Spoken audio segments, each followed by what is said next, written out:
샛별마을 주민설명회를 시작하도록 하겠습니다. 제4회 샛별마을 주민설명회 사회를 맡은 우방 재준위원장 김상훈입니다.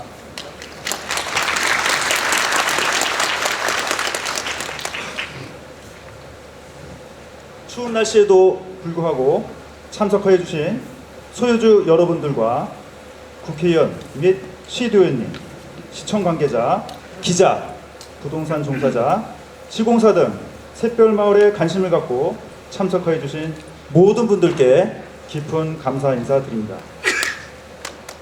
우리 샛별마을은 치열한 경쟁을 뚫고 당당히 선도지구로 선정되어 이제는 더 이상 조용한 후발주자가 아닌 모든 언론이 주목하고 분당을 이끌어가는 1등 선도지구가 되었습니다. 이런 기쁨의 자리를 함께하고자 여러 기분께서도 자리를 함께하여 주셨습니다. 하이상 위원장님, 22분의 위원님들이 땀과 눈물로 뛰어주셨고 무엇보다 주민 여러분들의 그 열정으로 이루어진 값진 결실이라고 생각합니다. 그렇지만 그 이후에도 여기 사무실에 늘 샛별마을이 제 눈앞에 있습니다. 주민 여러분들을 생각하면서 재건축, 부담은 낮추고 속도는 올리는 일을 계속하고 있는데요.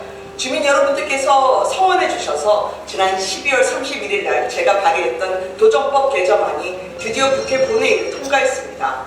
이 도정법 개정안은요, 재건축 조합 설립 요건을 75%에서 70%로 낮추고 주상복합으로 재건축할 때 오피스텔 외에도 다양한 문화 업무 시설을 짓도록 해서 사업성을 올리는 법안입니다.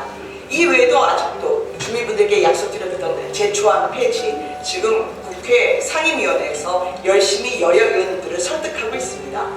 또한 속도를 높이는 일명 하이패스법이 있는데요. 제가 발의했던 재건축의 인허가를 3년 내로 단축을 하고 용적률 인센티브를 올리는 특례법 또한 발의를 해서 제 국토위 소위에 올려놓았습니다.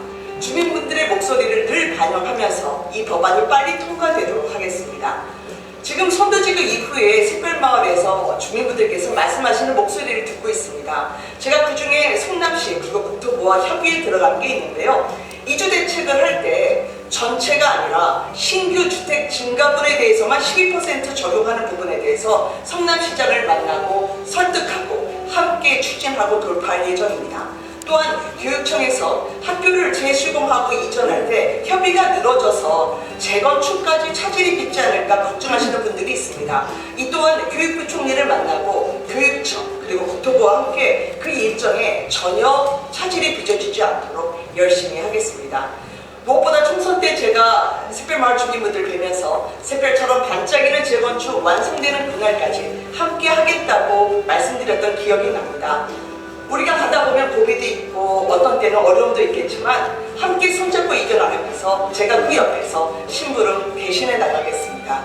오늘 이렇게 휴일에도 함께 해주셔서 감사드리고요. 언제든 김은혜가 여러분들 곁에서 재건축 마무리되는 그날까지 함께 하겠습니다. 고맙습니다. 거듭 새해 복 많이 받으십시오. 네, 감사합니다. 다음은 하이상 통합위원장님의 대표 인사말과 경과 보고가 있겠습니다.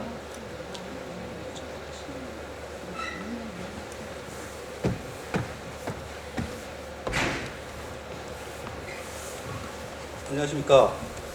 샛별마을 재건축 통합위원장 하이상입니다.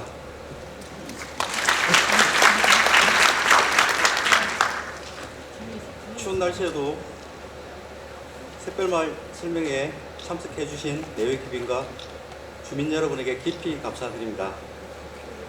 소유주분들의 성원과 재건축 준비위원들의 노력으로 우리 샛별마을이 선도지구 1등에 선정되었습니다. 샛별마을 4개 단지에 현대빌라가 가세하면서 선도지구 지정에 최종 방점을 찍었습니다. 건설시장의 불확실성이 점점 커지고 있고 공사비가 급격히 오르고 있는 이때에 재건축의 성공은 오로지 시간과의 싸움에 달려있다고 생각합니다. 빠르게 재건축을 수행하기 위해서는 소유주분들의 적극적인 참여와 지원이 절실히 필요합니다. 지금까지 보내주신 응원의 힘입어 저희 재건축준비위원회는 신탁사와 협력하여 분당의 랜드마크가 될 수 있는 명품 아파트를 제일 빠르면서도 최고의 수익성으로 성공시키도록 최선을 다하겠습니다. 앞으로도 열렬한 지지와 적극적인 관심을 가지고 응원해 주시기를 부탁드립니다. 감사합니다. 순서에 앞서서 김병호 위원장님의 축하 메시지를 듣는 시간을 갖도록 하겠습니다. 네, 전 국회의원 지금은 민주당 분당을 지역위원장을 맡고 있는 김병욱입니다. 반갑습니다. 네, 정말 들리나요? 예, 잘 안 들리는 것 같아서요. 예? 그죠? 안 들리죠? 예, 이 마이크가 너무 성능이 낮은 것 같아요. 네, 정말 많은 분들이 오셨습니다. 제가 바깥에서 인사하다가 들어오지를 못할 정도로 정말 많은 분들이 오신 것 같습니다. 그동안에 이 재건축 관련된 선도지구 지정에 샛별마을이 될 거냐 안 될 거냐, 역세권 위주로만 될 것이 아니냐, 이런 어떤 우려 속에서 많은 걱정을 했는데 우리 새로 선임된 하이상 위원장님을 비롯한 많은 분들이 고생한 끝에 우리 샛별마을이 선도지구에 정말 지정이 됐습니다. 저는 분당으로 이사 올 때 지난번에 말씀드리는데요, 샛별마을로 올리다가 옆 동네 푸른마을로 갔습니다. 너무 중앙공원과 불국산을 앞과 뒤로 두고 있는 샛별마을의 이 공원이라든지 주거 환경이 너무 좋았는데 학원이 없다라는 한 가지 이유로 우리 와이프가 옆에 푸른마을로 가자 해서 푸른마을에서 한 10몇 년 살다가 지금 정자동으로 이사 갔는데요. 정말 저는 샛별마을이 신도시의 재건축에 모델로서 큰 기능을 할 수 있다고 생각합니다. 분당이라는 정말 잘 가꿔진 도시의 주거 편의성과 아울러 소위 숲세공이라 그러죠.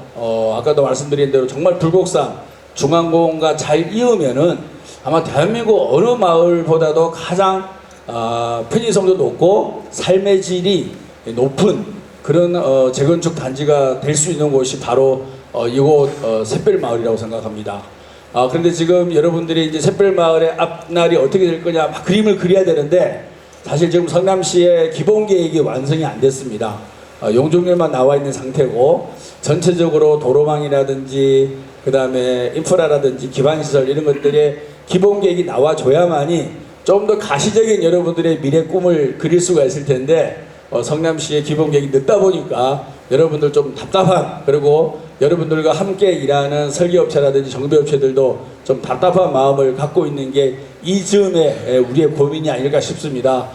그렇지만 4월 정도 되면 성남시 기본 계획이 나온다 그러니까요, 여러분들께서 잘 준비하시고, 무엇보다도 이제 여러분들이 선도지구 됐으니까 이제부터는 여러분들의 단결된 마음, 그 다음에 여러분들의 통합이 가장 중요합니다. 선도지구 지정 때 여러분들이 마음을 먹은 그 마음을 쭉 잘 간직하셔서 선도지구 지정에 이어서 우리 샛별마을의 재건축이 그림을 잘 그리고 여러분들의 재산권도 보장하고 또 여러분들의 주거 환경도 나아지고 더 나아가서 분당의 도시 경쟁력을 높일 수 있는 그런 좋은 그림이 탄생되기를 여러분과 함께 기대하겠습니다. 새해 복 많이 받으십시오. 감사합니다. 고맙습니다.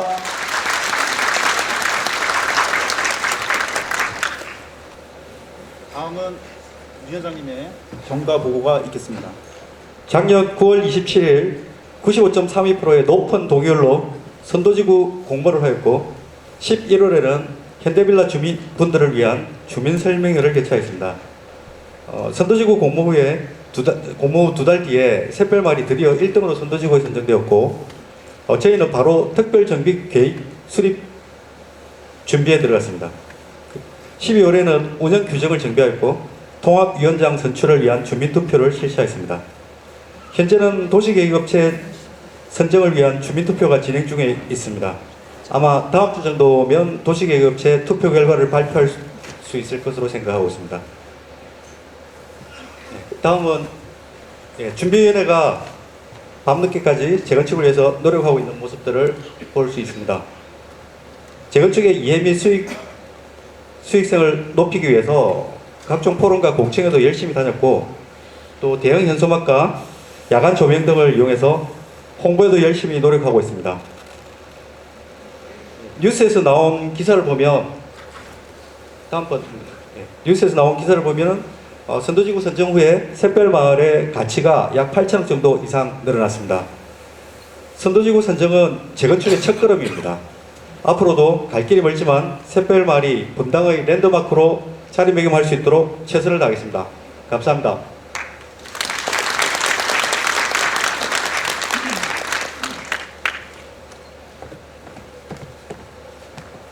현재 통합재준이 위원들은 급여를 받고 일하는 직원들이 아니라 우리 바로 옆집에 살고 있는 이웃 사촌이며 봉사자들입니다.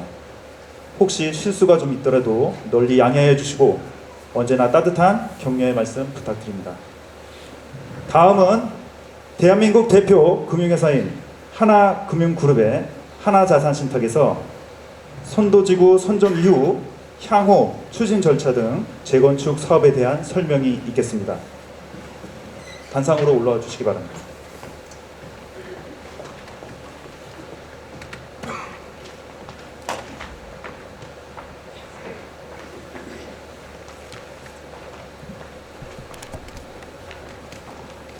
안녕하십니까. 저는 하나자산신탁에서 도시정비 사업을 담당하고 있는 오형진 부장입니다.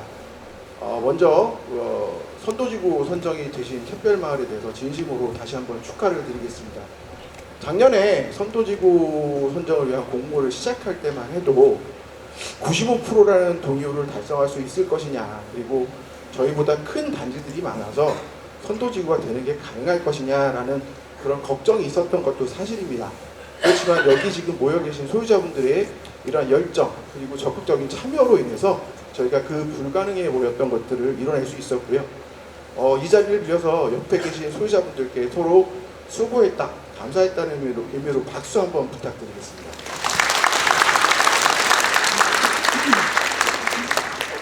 우리 샛별마을은 선도지구라는 가장 큰 1차 목표는 일단 달성을 했고요. 이제 향후 절차를 통해서 재건축을 향해 나아가게 될 겁니다. 그렇지만 여태까지 선도지구 선정될 때까지 소유자 여러분들께서 보여주셨던 애정어린 관심과 적극적인 참여가 있다면 분당에서 제일 성공하는 재건축 단지가 될 것이라고 확신합니다. 저희 이런 열망과 소망을 담아서 저희가 인사를 드리고 저희가 준비한 자료를 설명드리도록 하겠습니다. 샛별마을 소유자 여러분, 새해 복 많이 받으십시오.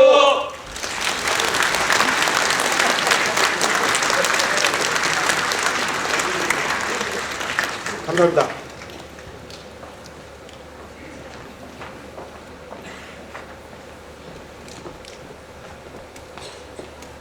네, 인사드리겠습니다. 안녕하십니까. 하나자산신탁의 정재강 과장입니다. 제가 지난번 3차 주민 설명회 때는 못 나왔고 2차 주민 설명회와 1차 주민 설명회를 했는데 그때 기존에 제가 사실 설명회 하기 전에 했던 게 있습니다. 기억나시는 분 있으신가요? 조용하시네요. 네, 원래 체조를 했었습니다. 조금 편안하게 이제 부드럽게 시작을 하려고 그랬는데 오늘은 제가 이제 바로 발표에 시작을 하기 때문에 바로 발표에 들어가도록 하겠습니다. 그러면 발표 시작하도록 하겠습니다.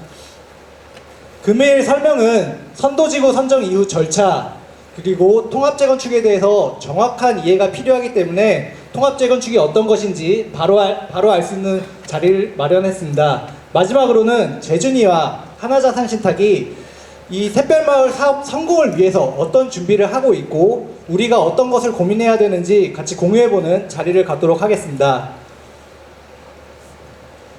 우선 발표 들어가기 전에 선도지구 선정을 진심으로 축하드립니다. 선도지구의 선정 별거 아닌 거라고 생각하시는 분들은 당연히 없겠지만 분당에서 저희는 굉장히 불리한 조건을 가지고 선도지구 선정 공모에 들어갔습니다.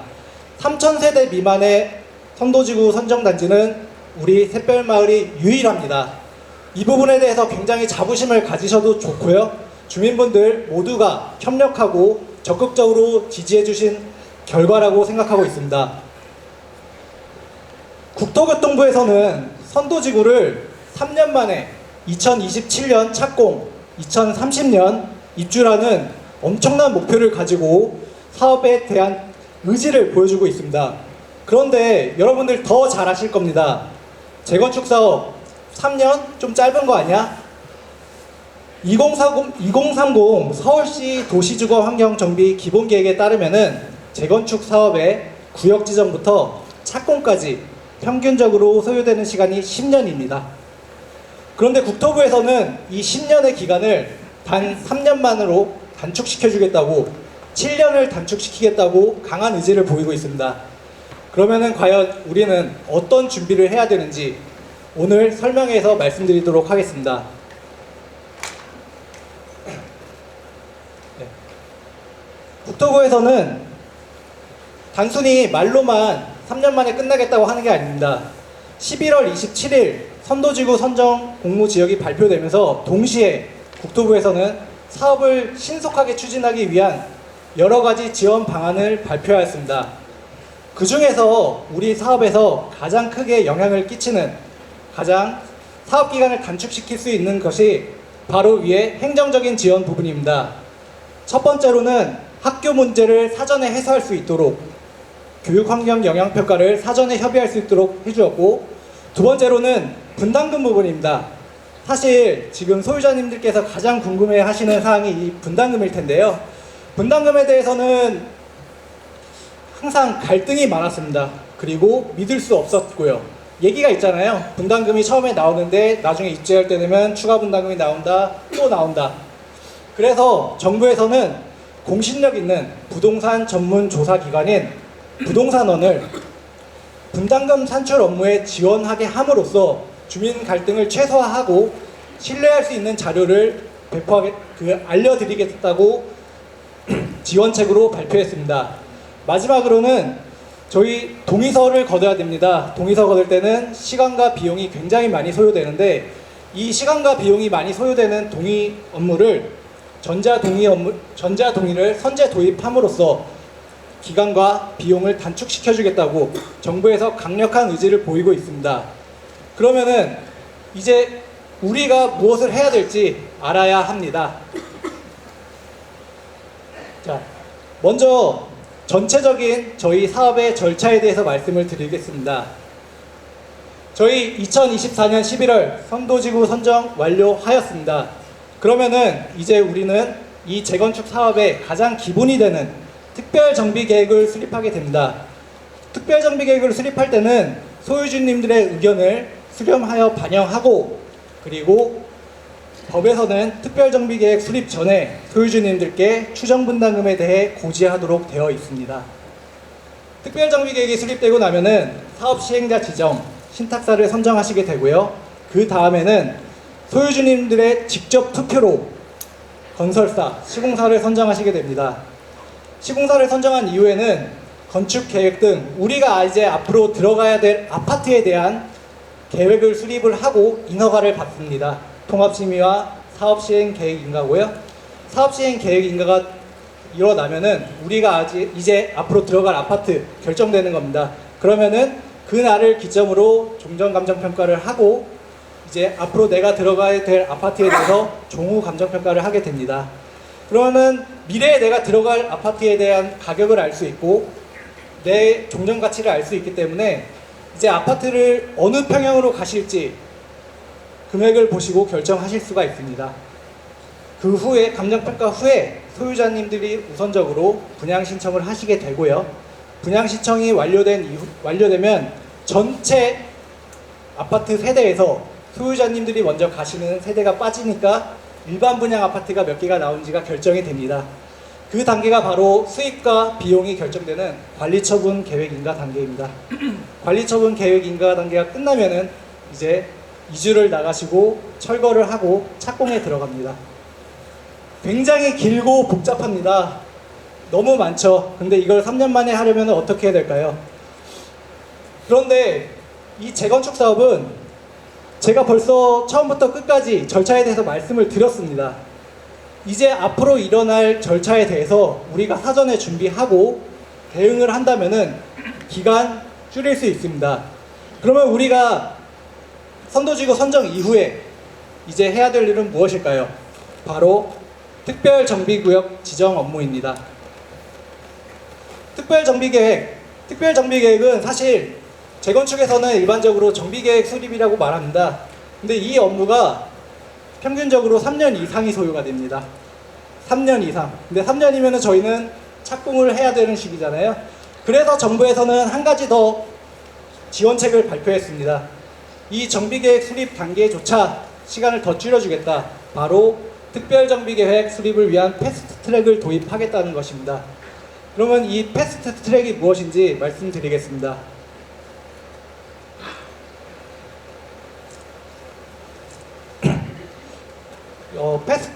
패스트트랙을 정리한 표입니다. 결국에는 이 패스트트랙 저희가 2025년 올해 해야 할 업무입니다. 이거를 얼마나 빨리 하느냐에 따라서 사업 기간이 줄어들고 사업을 단축할 수 있습니다. 첫 번째로 예비사업 시행자 지정 동의서를 진구할 예정입니다. 아직 국토부에서 해당 양식이 나오진 않았는데 조만간 발표될 것으로 예상되며 1차적으로 동의서를 진구해야 됩니다. 동시에 제가 계속 말씀드렸던 특별정비계획 수립 업무를 진행할 예정입니다. 특별정비계획 수립 업무 시에는 소유자님들의 의견을 반영하고 동시에 성남시, 교육청 등 관련 부서와 인허가 협의 과정을 거치게 됩니다. 이 특별정비계획 수립 과정이 마무리되고 나면은 특별정비계획 수립을 위한 동의서를 걷게 됩니다. 이 동의서를 걷기 전에 아까 제가 말씀드렸던 부동산원에서 산출한 추정분담금에 대해서 소유자님들께 고지하게 됩니다. 예상되는 시기는 약 6개월 이후고요. 그리고 마지막으로 특별정비계획이 수립이 되면은 저희는 사업시행자 지정 동의서를 거둬야 됩니다. 2025년에만 벌써 3번의 동의서를 거둬야 됩니다. 그리고 특별정비계획 수립 업무를 해야 되는데 말씀드렸다시피 이 특별정비계획 수립에는 소유자님들의 의견 수렴이 필요합니다. 그리고 동의서를 걷는 일도 소유자님들이 적극적으로 지원을 해주셔야 됩니다. 결국 2025년은 우리가 얼마나 적극적으로 이 재건축 사업에 협조하고 지원을 해주냐에 따라서 기간을 단축시킬 수 있는 사항입니다. 선도지구 선정 이후에 재건축 완료까지 저희가 최선을 다해 지원하도록 하겠습니다. 오늘 발표가 조금 길어질 것 같아서 물 한 잔만 마시고 하겠습니다. 죄송합니다. 제가 목이 좀 갈라져서.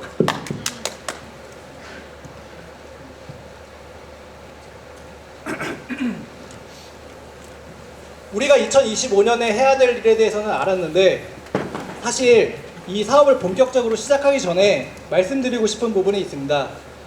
저희는 통합 재건축으로 사업을 추진합니다. 일반적인 재건축은 한 개 단지로만 사업을 추진하지만 저희는 5개 단지가 통합을 해서 사업을 추진합니다. 그런데 그 통합 재건축이라고 해도 크게 다를 건 없습니다. 소유자님들의 수가 좀 더 늘어난 것이 있고요. 참여하는 단지의 수가 좀 더 늘어난 게 있습니다. 한 개 아파트만 재건축을 한다고 해도 거기서 살고 있는 소유자님들은 평형이 다 다르고요. 층수도 다 다릅니다. 남향인 집도 있고 동향인 집도 있습니다. 다만 저희는 통합 재건축을 하면서 단지의 수가 많아지고 소유자님 수가 많아졌다. 그리고 단지가 아무래도 많아졌으니까 저희가 검토해야 될 사항이 있다. 그 정도로 봐주시면 될 것 같습니다. 제가 이 부분을 오늘 꼭 말씀을 드리고 싶었던 이유는 통합 재건축을 하기 전에 소유자님들이 오해를 하고 계시는 부분들이 있습니다. 나는 재건축이 정말 좋아. 재건축이 좋은데 통합 재건축하면은 우리 단지가 손해보는 거 아니야? 내가 손해보는 거 아니야? 그렇지 않습니다. 통합 재건축은 수익은 늘리고 비용은 줄여서 모두에게 이득이 될 수 있는, 모두에게 이익이 되는 사업입니다. 여기에 대해서 자세히 설명드리도록 하겠습니다. 우선 통합 재건축으로 할 경우에 저희 5개 단지는 4,000세대 이상의 대규모 단지가 형성되게 됩니다. 대규모 단지가 형성되게 되면은 첫 번째로 준공 이후, 입주 이후에 엄청난 시세 프리미엄을 경험하실 수 있습니다. 주변 단지 대비 대규모 단지 프리미엄이 붙고 입주 이후에 사실 때도 관리비도 굉장히 절감하는 효과를 가질 수 있습니다. 반면에 통합 재건축이 아닌 일반 재건축이라고 하면 그런 프리미엄과 관리비 절감 효과를 얻을 수 없을 겁니다. 예시를 들겠습니다. 레미안 원베일리 이거 반포에서 진행한 통합 재건축의 사례입니다. 약 3,000세대 규모고요. 그 옆에 건너편에 반포 센트럴자이는 750세대 규모입니다. 최근 직전 실거래가 34평형 기준으로 직전 실거래가 평균을 내서 비교를 했는데 시세 차이가 약 14.5억 원 납니다. 물론 이렇게 말씀하시는 분들이 계실 거예요. 여기 레미안 원베일리가 한강변이랑 좀 더 인접해서 그런 거 아니냐, 한강조망권이 있어서 그런 거 아니냐. 그래서 예시를 한 가지 더 드리겠습니다. 반포자이 3,410세대고요. 그 건너편에 반포 리체는 약 1,100세대입니다. 그 반포자이의 준공은 2009년이고 반포 리체는 2011년입니다. 지금 34평형 실거래가 평균가 차이가 약 5억 원 납니다. 10% 이상, 전체 아파트 가격의 10% 이상의 프리미엄의 차이가 납니다.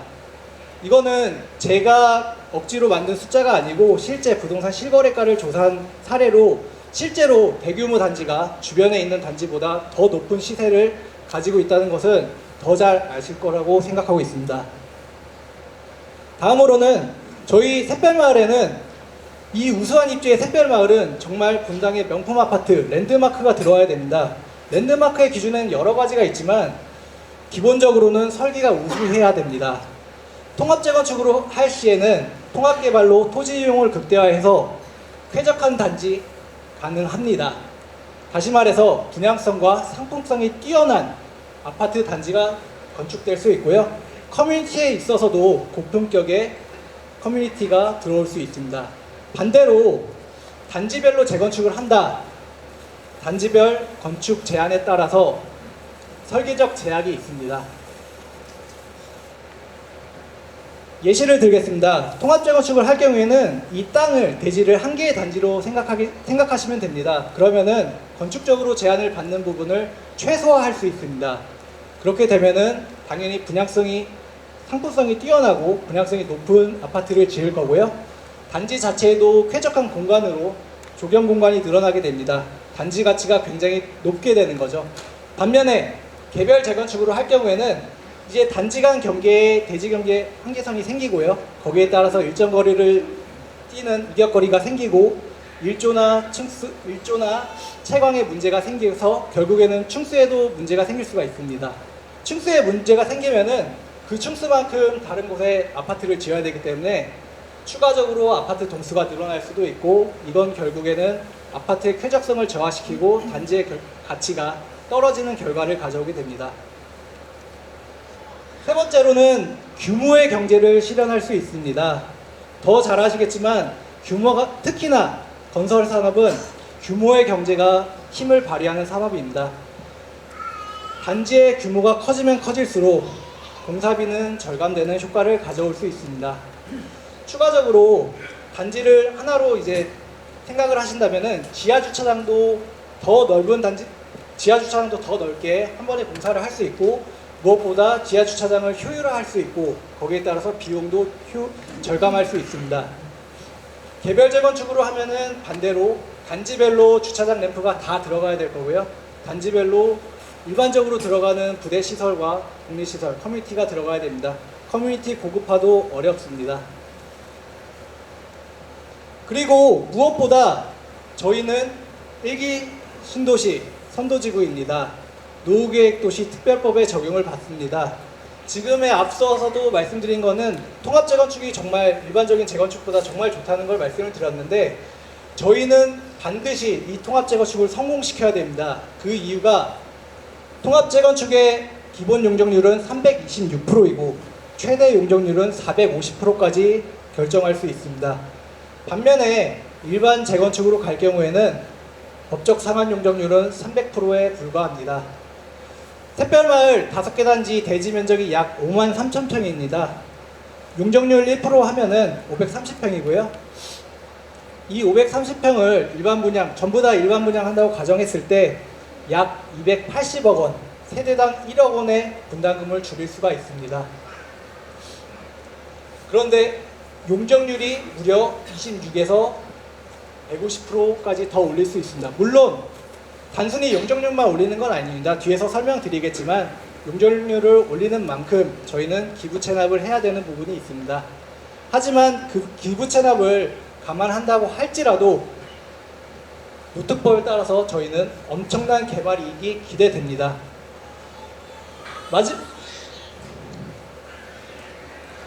마지막으로 저희는 노특법에 따라 정부가 적극적으로 인허가를 지원하고 적극적인 사업 추진 의지를 보여주고 있습니다. 통합재건축으로 갈 경우에는 저희는 특별정비계획 패스트트랙, 안전진단 면제, 통합심의 등 기간을 정말 많이 단축할 수 있습니다. 반면에 일반 재건축으로 갈 경우에는 제가 앞서 설명드린 바와 같이 평균 재건축 소요기간 10년입니다. 이렇게 통합재건축으로 갈 경우에는 기존에 있던 개발이익을 나누는 게 아니고 개발이익 자체를 더 크게 만드는 겁니다. 수입을 더 높게 만들고 비용을 줄이는 겁니다. 그래서 통합재건축을 우리가 꼭 해야 되는 이유라고 말씀드리고 싶습니다. 이제 통합재건축 이후에 지금 소유주님께서 궁금해하시는 부분에 대해서 또 설명드리도록 하겠습니다. 바로 선도지구 선정을 위해서 우리가 필수 불가결하게 이제 부담해야 되는 비용, 선도지구 공모 조건이죠. 장수명 주택을 반영해야 되고 이주지연 주택을 마련해야 되고 추가 공공기여를 해야 되는 부분.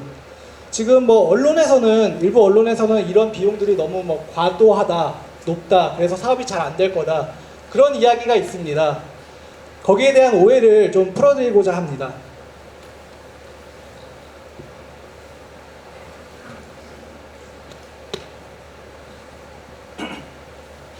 우리가 선도지구에 선정되기 위해서 이 부분은 포함을 시켰습니다. 반면에 다시 한 번 더 생각을 해보셔야 되는 게, 과연 우리가 이번에 선도지구에 선정되지 못했더라면 어떤 문제점들이 있었을지 고민을 해보셔야 됩니다.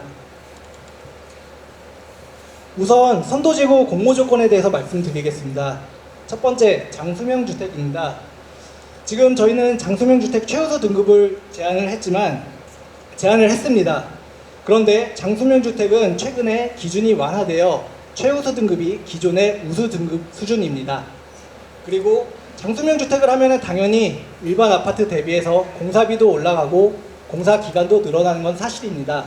다만 장수명 주택을 적용한다면은 층간소음이 적은 소유주님들께서 원하시는 고품질의 아파트를 건립할 수 있고, 기본적으로 샛별마을에 지어지는 아파트는 그냥 그런 일반 아파트가 아닌 고품질의 아파트입니다. 그렇기 때문에 이미 기본적으로 그 아파트에 반영하고 있는 비용을 포함하고 있는 사항이 많아 실제적으로 공사비 상승 요인이 크지 않다는 부분을 말씀드리고 싶습니다. 무엇보다 저희 제준이와 신탁사에서는 이 장수명 주택을 적용했을 때 인센티브를 받을 수 있도록 국토부와 성남시에 지속적으로 요청하고 협의를 하고 있습니다. 앞서서 국회의원분께서도 말씀을 해주셨지만 이 부분에 대해서 저희가 조금 더 이끌어내서 소유주님들의 부담을 최소화하도록 하겠습니다. 두 번째는 이주지원 주택입니다. 이주지원 주택은 흔히 생각하는 공공임대주택이 아닙니다. 절대 오해하시면 안 됩니다. 리츠나 민간 사업자에게 저희가 통매각하는 그 주택을 생각하시면 되고요. 운영 기간이 끝난 이후에는 일반 분양하기 때문에 품질이 떨어지는 아파트가 아닌 저희 일반 분양 아파트와 동일한 아파트가 들어간다고 생각하시면 됩니다. 마지막으로는 추가 공공기여 제공 부분입니다. 우선 노특법에 따라 저희가 안전진단을 완전히 면제받기 위해서는 추가 공공기여가 필요한 부분이 있습니다. 두 번째로는 이 추가 공공기여를 할 때 저희 제준이와 신탁사에서는 주민분들이 이용 가능하고 단지의 가치를 올릴 수 있는, 예를 들면 문화체육시설 같은 시설을 반영시킬 수 있도록 최선을 다할 예정입니다. 마지막으로 어떻게 하면은 조금이라도 더 부담을 줄일 수 있는지 그 제안 방안에 있어서도 시뮬레이션을 통해서 저희가 부담을 최소화할 수 있도록 하겠습니다. 선도지구 공모 조건에 대해서 비용 부담이 되는 사항들은 이렇게 세 가지가 있습니다. 크게는. 그러면은 오히려 선도지구로 저희가 돼서 얻는 프리미엄, 이점에 대해서 한번 말씀드리고자 합니다. 사실 이 선도지구가 돼서 얻는 프리미엄에 대해서 제가 구두상으로 설명을 드리는 거는 뭐 증명되지 않는 사실입니다. 그런데 제가 말씀을 드리기보다 가장 정확한 게 있습니다. 바로 부동산의 시각입니다. 작년 12월 13일 기사화되었는데요. 선도지구 선정이 된 단지는 아파트 가격이 계속 올라가는 추세입니다. 그리고 선도지구에 탈락된 단지는 기존에 올라갔던 아파트 가격이 떨어집니다. 과연 선도지구 선정에 의해서 부담이 정말 크고 사업을 추진하는데 문제가 있다고 하면은 우리 아파트 가격은 계속 올라가고 선도지구에 떨어진 아파트는 가격이 떨어질까요? 아닙니다. 그 모든 것을 감안한다고 하더라도 지금 부동산 시장에서는 선도지구에 선정된 게 압도적으로 유리하다고 판단하고 있고, 그게 바로 이렇게 프리미엄으로 발표되는 것입니다. 그리고 가장 걱정하는 게 저희 1기 신도시 선도지구 3개 발표됐습니다.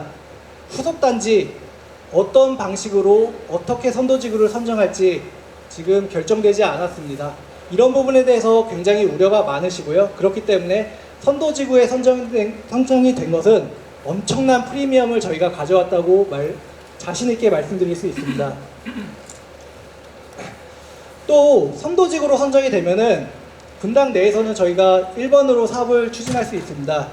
그렇게 되면은 가장 먼저 착공에 들어갈 수 있다고도 말씀드릴 수 있을 겁니다. 같은 기간이 걸린다고 하면은. 그러면은 지금처럼 물가가 상승하는 시기에 공사비 하루라도 빨리 공사에 착공 들어가는 게 얼마나 이득인지 말씀드리고 싶습니다. 최근 1월 9일자 기사를 보시면요, 뭐 기존보다 24% 늘어난 금액, 평당 약 500만 원이었던 공사비가 800만 원까지 거의 300만 원, 60%가 증가한 거고, 뭐 최근 인근에서는 660만 원에서 뭐 810만 원 이상으로 올려달라는 이야기가 나오고 있습니다.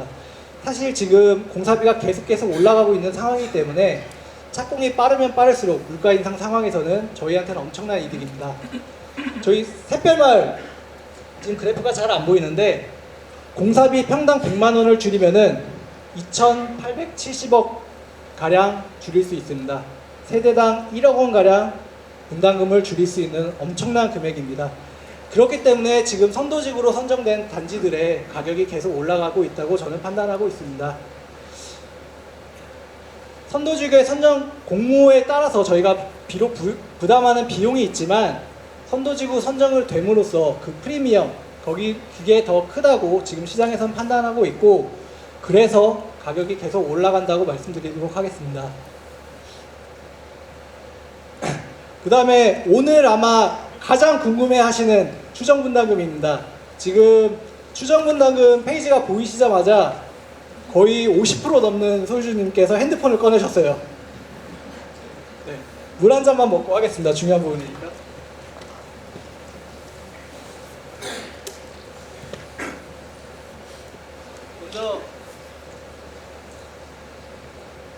먼저 추정분담금에 대해서 제가 말씀드리기 전에 조금 뭐 실망하실 수도 있겠는데 결론부터 말씀을 드리면은 오늘 원하시는 결과를 얻지 못하실 수도 있습니다. 그런데 오히려 이 사업을 위해서 정말 중요한 게 무엇인지 얻어가실 수도 있습니다. 설명드리겠습니다. 분담금 산정 구조입니다. 분담금은 내가 앞으로 들어갈 아파트 가격에서 나의 권리가액을 뺀 금액만큼 내면 됩니다. 그럼 내 권리가액은 무엇이냐? 저희가 이제 나중에 사업시행가를 받으면 종전감정평가를 받을 텐데요. 그 종전감정평가에 비례율이라는 것을 곱하면 됩니다. 그럼 비례율이란 게 무엇이냐?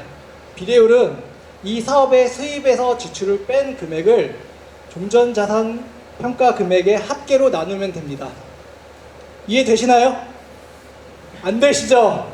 네. 조금 쉽게 설명드리도록 하겠습니다. 분담금을 결정하는 가장 중요한 요소는 수입과 지출입니다. 예시를 하나 들겠습니다. 지금 일반 분양 수입이라고 했는데 이 수입은 분담금을 제외한 모든 수입으로 보시면 됩니다. 일반 분양, 아파트 분양 수입이 있고 상가 분양 수입이 있고 임대 아파트 매각하는 수입이 있고 기타 수입이 있을 수 있습니다. 근데 가장 큰 수입은 이제 일반 분양 수입이라고 보시면 되는데, 저희 재건축 사업도 하나의 사업입니다. 수입이 있고 지출이 있죠. 지출은 공사비, 가장 큰 게 공사비, 그리고 설계비, 감리비, 그렇게 여러 가지 사업비가 있습니다. 그러면은 우리는 이 사업을 하기 위해서 이 공사비와 전체 사업비를 쓰는데, 만약에 일반 분양을 했을 때 분양 수입이 더 크다, 전체 수입을 다 주고 나서도 돈이 남는다, 그러면은 가장 좋아하시는 환급금이 생기는 겁니다. 그 금액만큼 소유자님들의 지분에 따라서 환급 받아가시는 구조가 정비사업입니다. 그러면은 만약에 일반 분양 수입이 지출보다 적다, 어떻게 될까요? 공사비와 이제 전체 사업비가 있고 분양 수입을 통해서 했는데 돈이 모자라다. 그 모자란 돈만큼 소유자님들이 분담금으로 내시는 겁니다. 조금 이해되시나요? 네.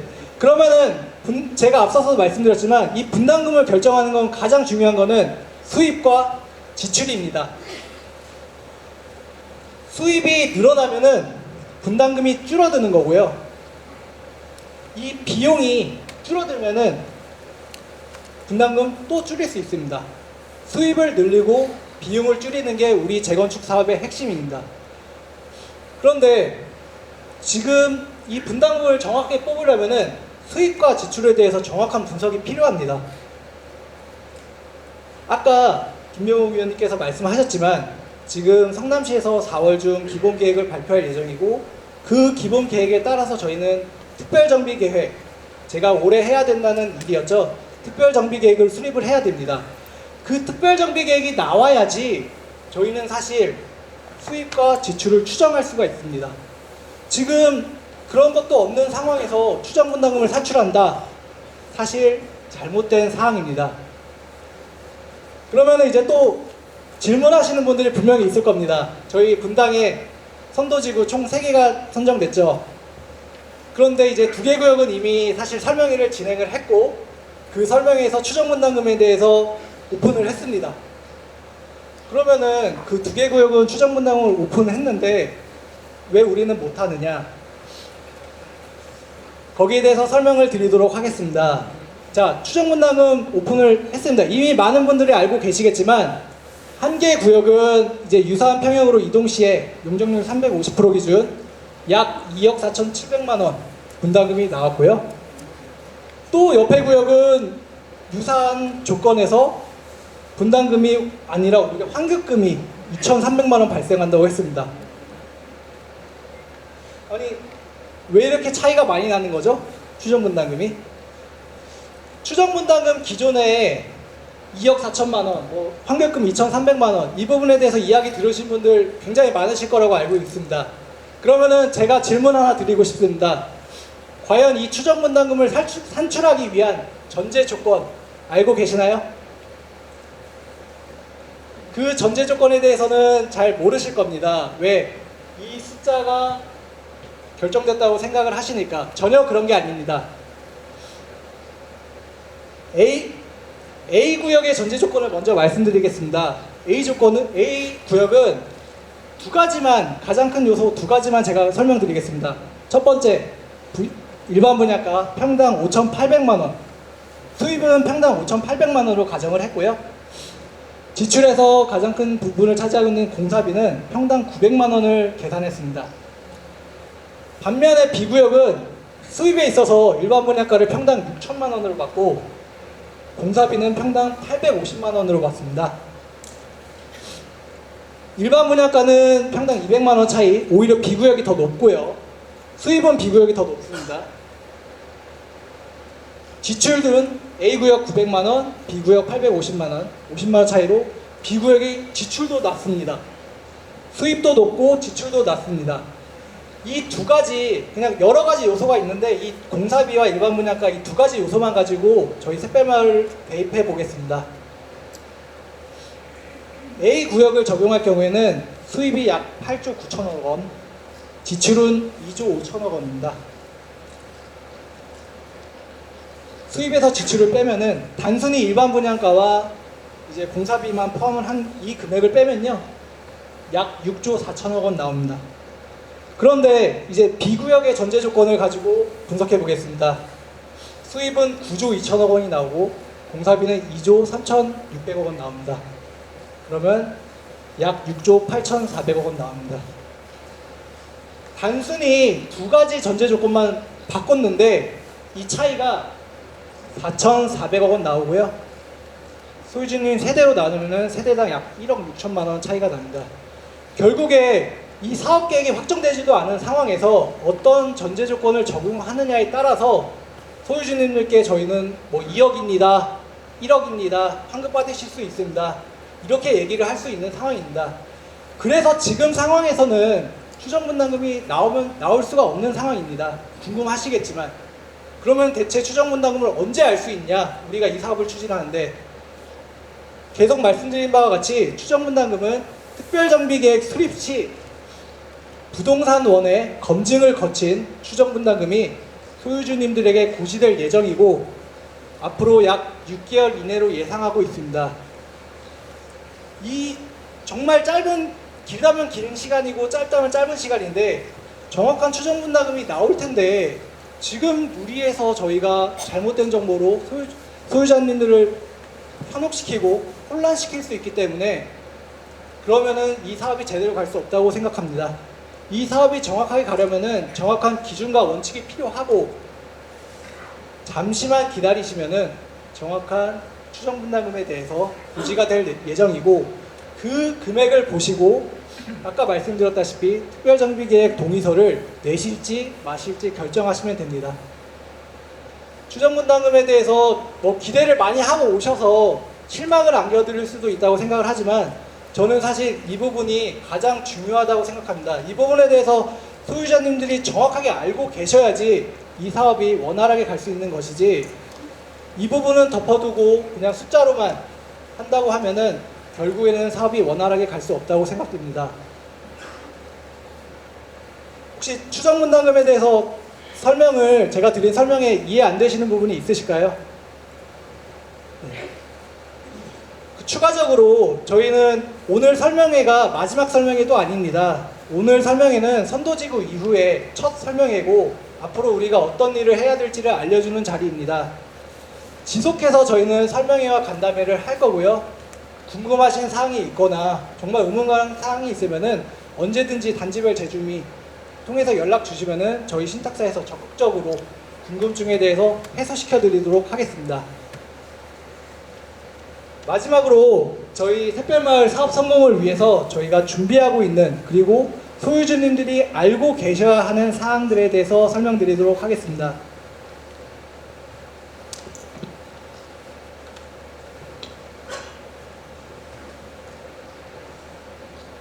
우선 저희 소유주님 여기 이미 저희는 사실 사전 설문조사를 했습니다. 약 1000분 가량 참석을 해주셨고요.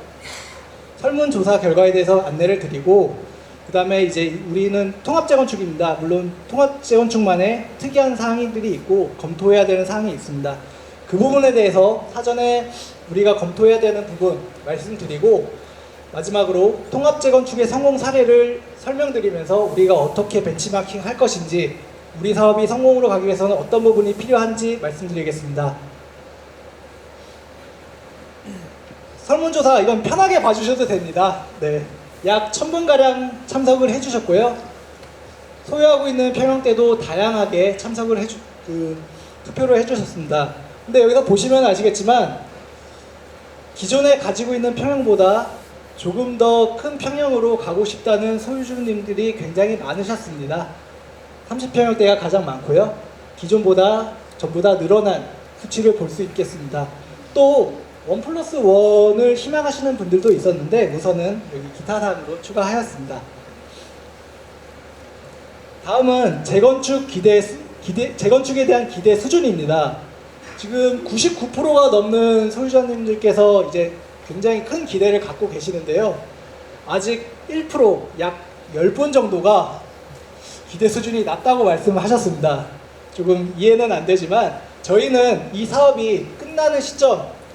모든 소유자님들이 만족하실 수 있게 재건축 기대 수준을 끌어올릴 수 있도록 최선을 다해 진행하겠습니다. 재건축 설계 시 중요한 사항으로는 건물의 안정성, 그 다음으로는 시스템, 그리고 외관 특화와 세대 특화, 결국 고급 명품 아파트를 원하신다는 것을 알 수 있습니다. 재건축으로 기대하는 점은 정말 비슷했습니다. 역시 주거환경 개선과 자산가치 상승, 그리고 커뮤니티나 편의시설 확충을 원하셨고요. 개선하고 싶은 사항으로는 1번은 주차시설, 2번 커뮤니티, 그리고 조경, 이런 순서로 나왔습니다. 희망 커뮤니티도 가장 많이 해주신 거는 체육시설이 있었고요. 그리고 뭐 카페테리아, 도서관 등 여러 가지 있었습니다. 커뮤니티의 배치에 있어서는 단지 중심에 모아서 집중적으로 배치하여서 고품질의 커뮤니티를 활용할 수 있도록 하는 그런 의견을 주신 것으로 보입니다. 저희가 이 설문조사는 선제적으로 한 것이고요. 특별정비계획 수립할 때 소유주님들께 저희 의견을 묻는 과정을 거칠 것입니다. 이때 참석해 주신 분들이 굉장히 많을 것으로 알고 계시지만 혹시라도 참석해 주시지 않으셨다고 하면은 향후에 저희가 설문조사를 한다든지 의견을 여쭤보셨을 때 적극적으로 의견을 주셨으면 합니다. 그래야지 소유주님들의 의견이 조금 더 반영된 최적의 정비사업 계획안, 특별정비 계획안을 만들 수가 있습니다. 다음으로 우리가 이 사업을 성공하기 위해서 이제 검토해야 되는 정말 분석과 시뮬레이션이 거쳐야 되는 사항입니다. 첫 번째는 사업성을 극대화하기 위해서 어떻게 해야 되는지, 용적률을 어떻게 해야 되는지입니다. 자, 성남시 기본계획에서 발표된 용적률 체계입니다. 기준 용적률은 326%가 있고요. 최대 용적률은 450%가 있습니다. 이 안에서 저희가 용적률을 결정을 하면 됩니다. 그러면은 당연히 무조건 높은 게 좋다고 생각을 하시겠지만 이제 성남시에서는 한 가지 또 전제 조건이 있죠. 용적률을 올리려면은 그에 해당하는 기부 체납, 공공시설을 줘야 됩니다. 그런데 이제 기준 용적률까지는 공공기업 비율이 이제 증가된 용적률의 10%, 그리고 최대 용적률까지 올라갈 때 공공기업 비율이 점점 늘어나게 됩니다. 이거를 좀 헷갈리실 수 있을 것 같아서 전체 사업에서 공공기업 비율로 이렇게 표기를 했는데 결국 저희는 결정을 해야 됩니다.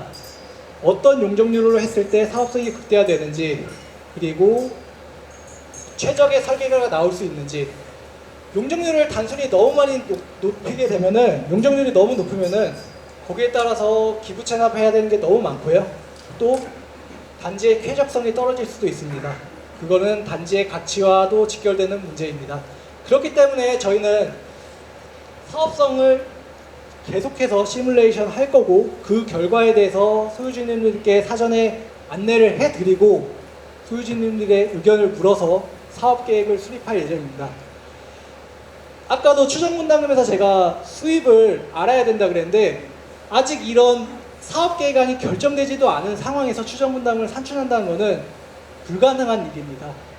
이 부분부터 결정을 해야 저희의 수입과 비용이 나오기 때문에 이 부분에 있어서는 저희가 적극 지원토록 하겠습니다.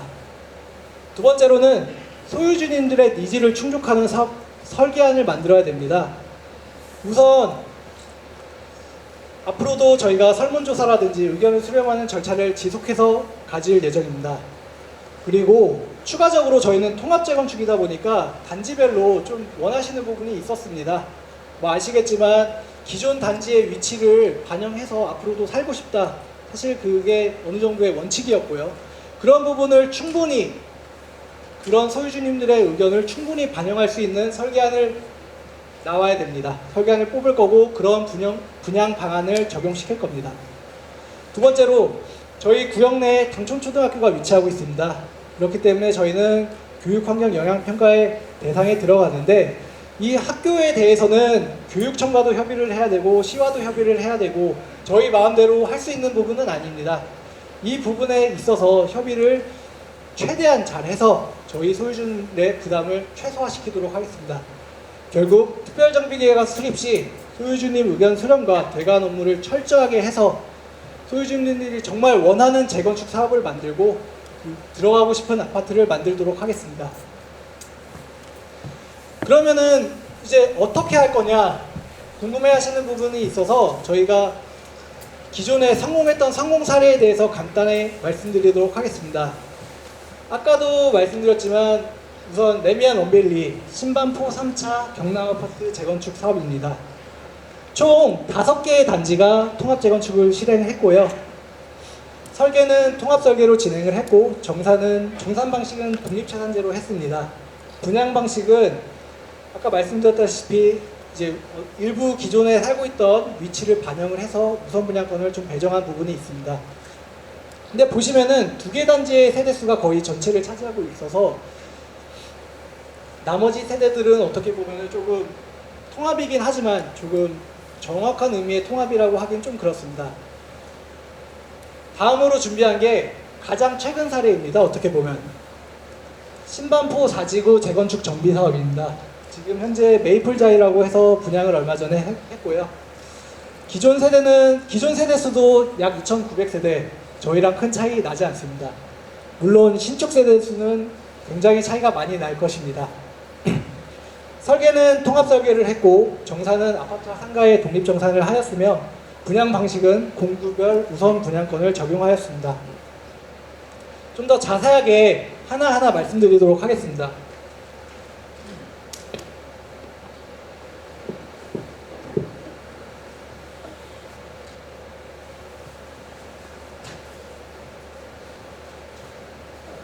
지금 아파트 7개 단지랑 상가단지도 2개의 단지입니다. 대형.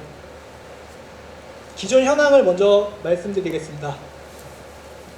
이 파란색 선이 신반포 4지구의 경계선이고요. 여기 있는 게 아파트 단지들, 그리고 이 파란색이 상가단지입니다. 샛별마을과 비교했을 때 정말 복잡해 보입니다. 이 복잡한 사업도 통합재건축으로 원활히 추진하였습니다. 그리고 세대수도 보시면 아시겠지만 정말 각기 다른 대형 평형, 소형 평형, 중형 평형 다 섞여 있는 정말로 지분 관계가 복잡한 사업이었습니다. 설계는 어떻게 했느냐? 통합 설계를 적용하였습니다. 3,000세대 대단지 프리미엄을 이루기 위해서 통합 설계를 했고요. 그로 인해서 토지 활용도를 극대화했습니다.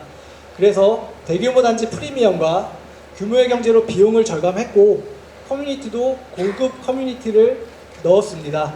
대규모 단지이기 때문에 관리비 절감이 되는 부분이 있어서 이 부분에 대해서도 굉장한 큰 혜택을 받았고 분양도 굉장히 잘 된 것으로 알고 있습니다. 그럼 분양은 대체 어떻게 했는지, 아까 공구별 우선 분양이라고 했는데 그건 어떻게 했는지, 뭐 기존의 단지가 어떻게 생긴지 다시 한번 보여드리고 가겠습니다. 여기는 도로고요. 사실 2개 블럭으로 나눠져 있었습니다. 기존부터. 그런데도 통합을 했습니다. 통합 재건축의 이점을 살리기 위해서. 그리고 기존에 살고 있던 구역의 세대수도 어느 정도 유사하게 되어 있고요. 네. 신축 아파트도 1블럭과 2블럭을 나눠서 설계가 되었습니다. 이 도로가 안에 있었기 때문에 이거는 어떻게 할 수가 없었습니다. 그래서 기존에 살던 위치를 반영해서 아파트 분양 신청을 했고요. 그래서 1블럭에 살던 분들은 1블럭에 먼저 분양을 받으셨고 2블럭에 살던 분들은 2블럭에 분양을 받는 것으로 분양 방법을 결정했습니다. 그런데 여기서 한 가지 아셔야 되는 게 여기는 일반 분양 개수가 약 191개, 일반 분양 개수가 굉장히 적었습니다. 만약에 일반 분양 개수가 많았다고 하면 어땠을까요? 많았다고 하면은 기존에 사시던 분들은 당연히 기존에 더 좋은 층과 더 좋은 향, 더 좋은 곳으로 갔을 거고요. 자리를 옮기시는 분들도 가실 수 있었을 겁니다. 물론 거기에 대해서는 원칙이 결정이 있었고요, 사전에.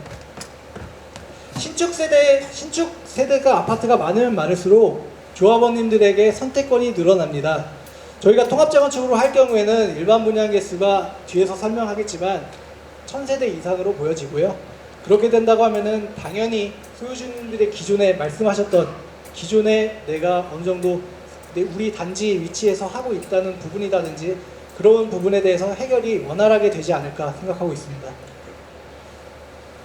감정평가는 대체 어떻게 했을까요? 감정평가는 사실 법에서 정해진 부분이 있습니다. 감정평가 및 감정평가사에 관한 법률에 의거해서 감정평가법인 2개 이상의 감정평가법인에서 감정평가를 하고요. 그 금액을 산술평가에서 적용합니다. 감정평가는 누군가의 개입이 들어갈 수도 없고요. 누가 하고 싶다고 해서 높일 수도 낮출 수도 없는 부분이 있다는 점 다시 한번 말씀드리겠습니다. 그러면은 수익과 비용의 배분. 다행히도 저희 앞에 이미 원베일리, 메이플자이에서 성공적으로 통합 재건축을 했기 때문에 저희는 수익과 비용 배분 방법에 대해서도 충분히 사전에 스터디하고 논의할 수 있습니다. 대지 면적과 건축 연면적 비율, 그리고 특정 항목은 독립된 비율로 정산을 해서 문제없이 소유주님들의 합의를 이끌어냈고 사업을 원활하게 추진시켰습니다. 지금 이 4가지 부분이 사실 저희가 앞으로 고민하고 서로 협의해야 될 사항입니다.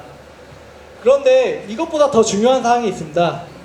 이 통합재건축은 결국에는 수익이 늘어나고 비용이 줄어들기 때문에 전체적인 개발이익이 굉장히 늘어나서 소유주님 모두에게 이득이 되는 사항입니다. 그런데 혹시라도 옆에 단지가 이익 보는 거 아니야? 우리가 손해보는 거 아니야? 그런 마음으로는 사실 사업을 추진하기 굉장히 어렵습니다. 그렇기 때문에 저희 소유주님들의 유연한 사고와 적극적인 협조가 정말로 필요한 사업이고, 지금처럼 선도지구 될 때처럼 소유주님께서 적극적으로 찬성을 해주시고 지지해 주신다고 하면은 샛별마을 분당 1등 재건축이 될 수 있도록 최선을 다해 노력하도록 하겠습니다. 감사합니다.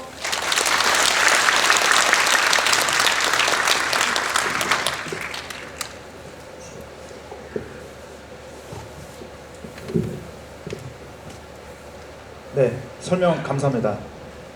다음은 건축사무소 나우동인에서 샛별마을의 미래를 여러분들에게 보여드리고자 합니다. 단 지금 보여드리는 미래의 모습은 사업 검토안 중 하나이며 절대 확정된 사항이 아님을 다시 한번 강조드립니다.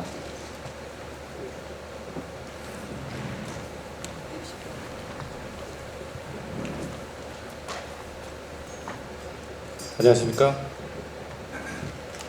잘 들리시나요? 네. 예, 인사드리겠습니다. 저 대한민국 정비사업 설계 분야 1위 나우동인 건축의 설계사업 본부장을 맡고 있는 한은철 전무입니다.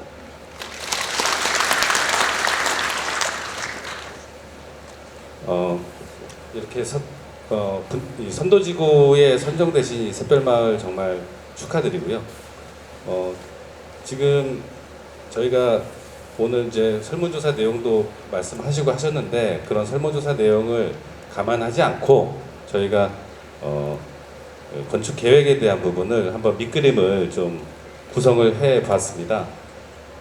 일단 우선적으로 말씀드리는 건 이제 앞으로 특별정비계획을 수립을 해야 되기 때문에 특별정비계획을 수립을 하기 전에 어떤 방향으로 하는 게 좋을지 한번 저희가 하는 이런 건축 계획을 좀 보여드리는 게 되게 중요하다 생각을 드리고, 대신에 이거는 확정이 된 게 아닙니다.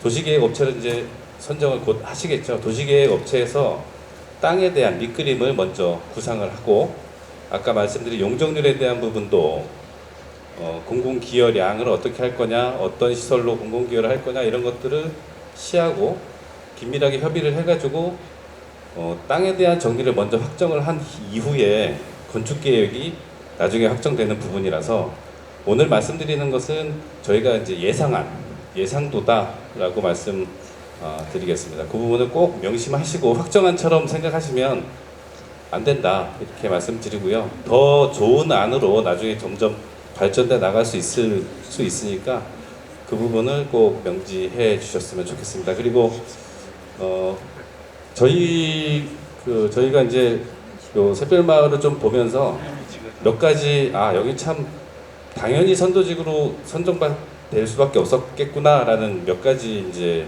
그 요인을 발견을 했는데, 보면 이 선도지구라는 게 뭐죠?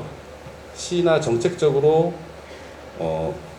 반드시 성공해야 되는, 어떻게 보면 홍보하기 위한 그 관의 입장에서 봤을 때 홍보하기 아주 좋은 그런 입지여야 된다, 성공을 해야 된다라는 그런 명제가 있겠죠. 그럼 시에서 봤을 때 여기는 재건축으로 굉장히 좋겠구나, 사업성이 좋겠구나, 또는 잘 진행이 되겠구나라고 판단을 한 그런 부분이거든요. 저희가 봤을 때는, 건축하는 입장에서 봤을 때는 위치가 너무 좋습니다. 저희가 하면서 과연 사업성이 어떨까라고 했는데, 저희도 지금 설계를 강남 압구정 3구역, 대한민국에서 제일 큰 압구정 3구역 재건축을 진행을 하고 있는데, 거기보다도 훨씬 사업성이 좋다, 감히 이렇게 말씀을 좀 드리겠습니다. 시작하겠습니다. 순서는 이제 현황하고 기본 구상안, 그리고 배치 계획, 특화 계획 순으로 말씀드리겠습니다. 지금 보시는 그림은 지금 성남시에서 구상하고 있는 분당 신도시의 어떤 개략적인 계획도시 기본 계획안의 큰 그래프입니다. 뭘 의미하냐면, 보시면 좌측 우측에 보시면 판교에서부터 쭉 분당 중앙공원, 우리 샛별마을 지나서 불곡산까지 이어지는 녹지축이 쭉 이어져 있습니다. 다 아시죠? 그 녹지축 중에서도 가장 결절점에 위치한 그런 마을이 우리 샛별마을이다. 그러면 앞쪽에 있는 뭐 순회동이나 정자동 쪽의 역세권 쪽도 그 중요한 위치겠지만, 거주성 측면에서, 아파트의 가치 측면에서는 우리 샛별마을이 가장 우수한 위치에 있구나라고 저희는 이제 판단을 하고 있습니다. 그래서 바로 북쪽에는 중앙공원이 위치하고 있고요. 그리고 남쪽에는 불곡산, 그리고 현대빌라가 좋은 위치에 이렇게 구성되어 있습니다. 그래서 우방, 라이프, 삼부, 동성아파트가 단골공원을 중심으로 해서 이렇게 배치가 되어 있는 그런 형태인데, 여기서 보다 보니까 초등학교를 품고 있는 그런 아파트예요. 초품화가 굉장히 가치가 높죠. 그런데 저희가 보다 보니까 이제 초품화의 단점이 하나가 있습니다. 그게 뭐냐면, 교육영향평가라는 어떤 제도를 통해서 학교 일조 피해를 방지해야 되는 그런 그 명제가 있거든요. 저희가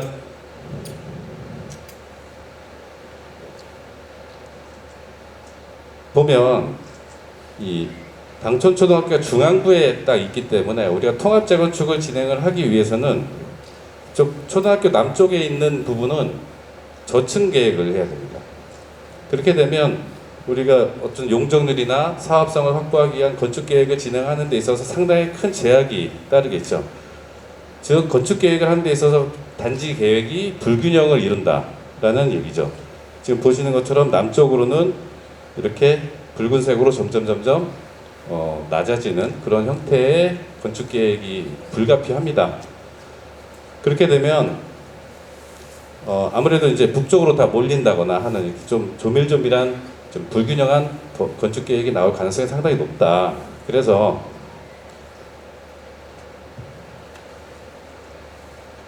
저희가 좀 구상을 해본 건데요. 이거는 확정된 건 아니고, 도시계획 업체가, 저희는 이제 건축업체니까 도시계획 업체가 향후에 이제 진행을 하게 될 건데, 또 주민들의 또 의견도 받아가지고 진행을 해야 되고, 교육청과의 협의도 필요한 부분이기 때문에 저희는 이렇게 했을 때 참 좋아지지 않겠나라고 한번 그려봤습니다. 무슨 얘기냐면, 당촌초등학교를 남쪽으로 좀 내려주고, 그리고 그 옆에는 문화시설을 좀 놔주고, 그리고 바로 옆에 이제 동사무소, 분당동 행정복지센터랑 같이 연계돼서 이렇게 구성을 해주면, 남쪽에서 배치가 돼서 우리 통합재건축 단지는 일조 피해 영향이 거의 없지 않겠나. 그리고 중앙공원의 조망이나 우리 남쪽에 불곡산 조망이나 이런 그 주변 환경을 누리는데 훨씬 더 좋은 여건이 확보가 되겠다. 그렇게 좀 판단을 좀 하고 있고요.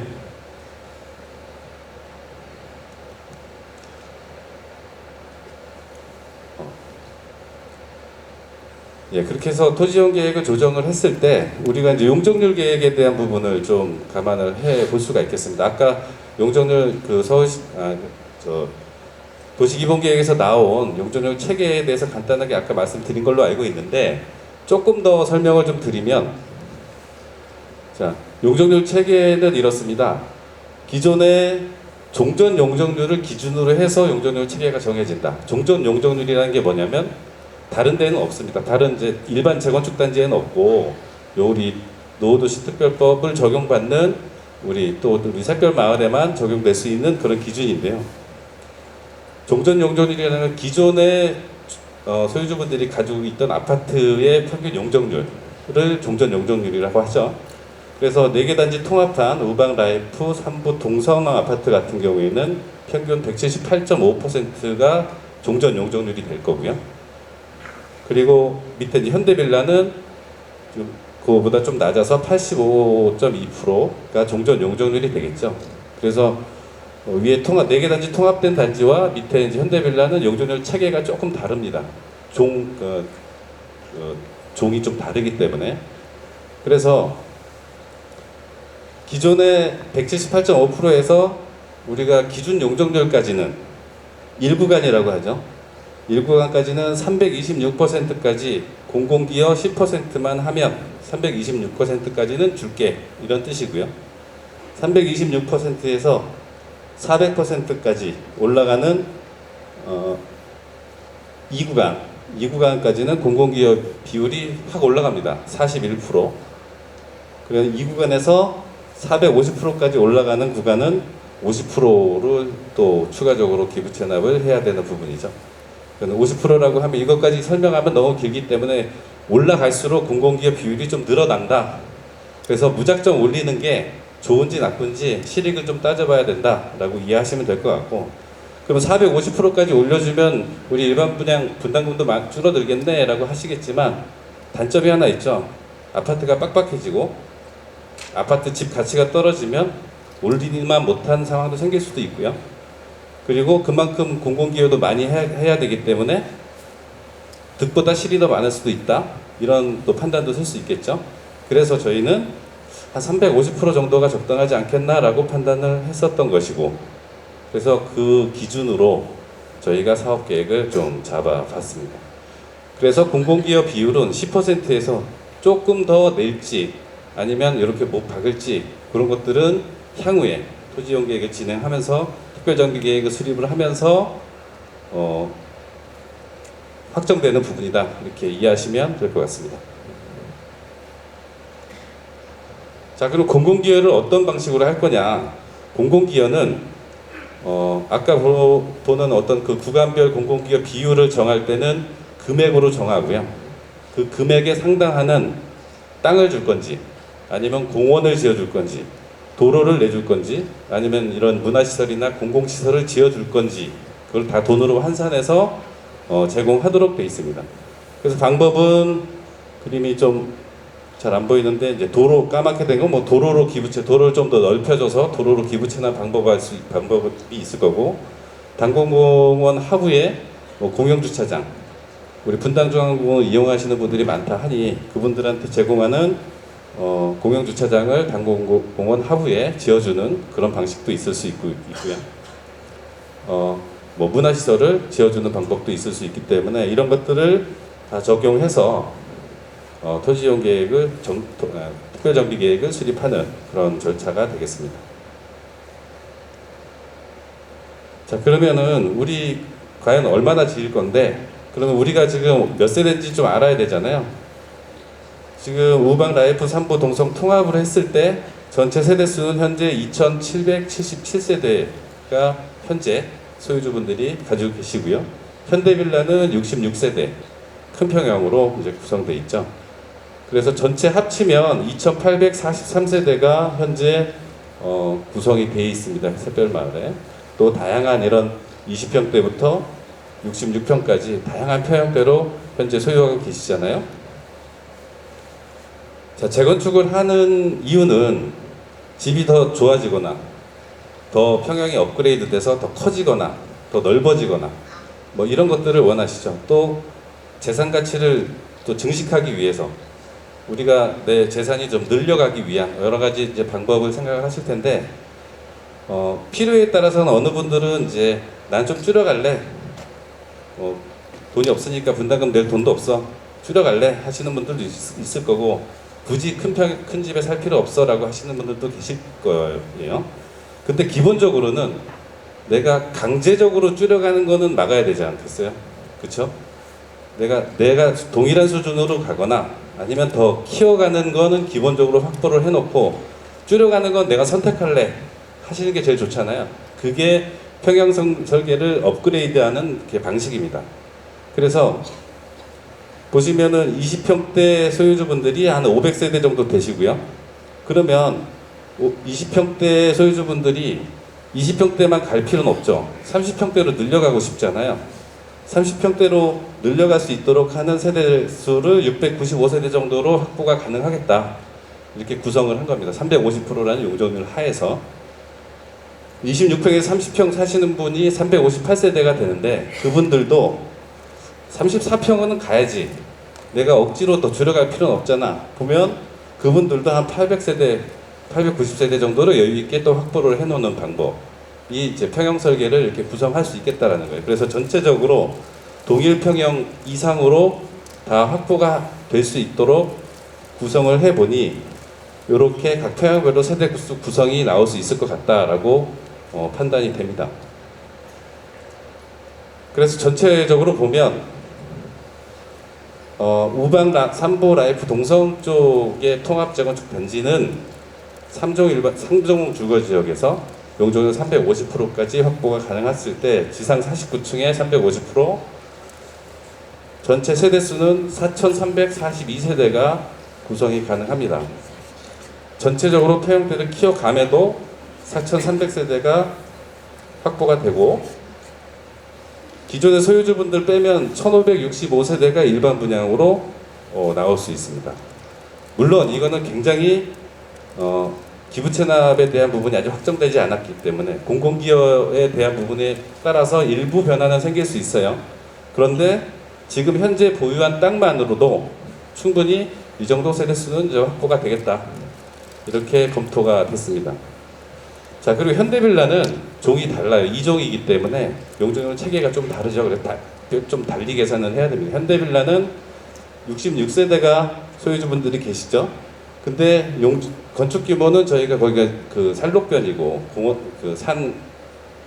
산변이라서 그렇게 높은 층수를 허용하지 않을 거로 예상이 된다라고 보고 있고, 2종 일반 주거 지역이기 때문에.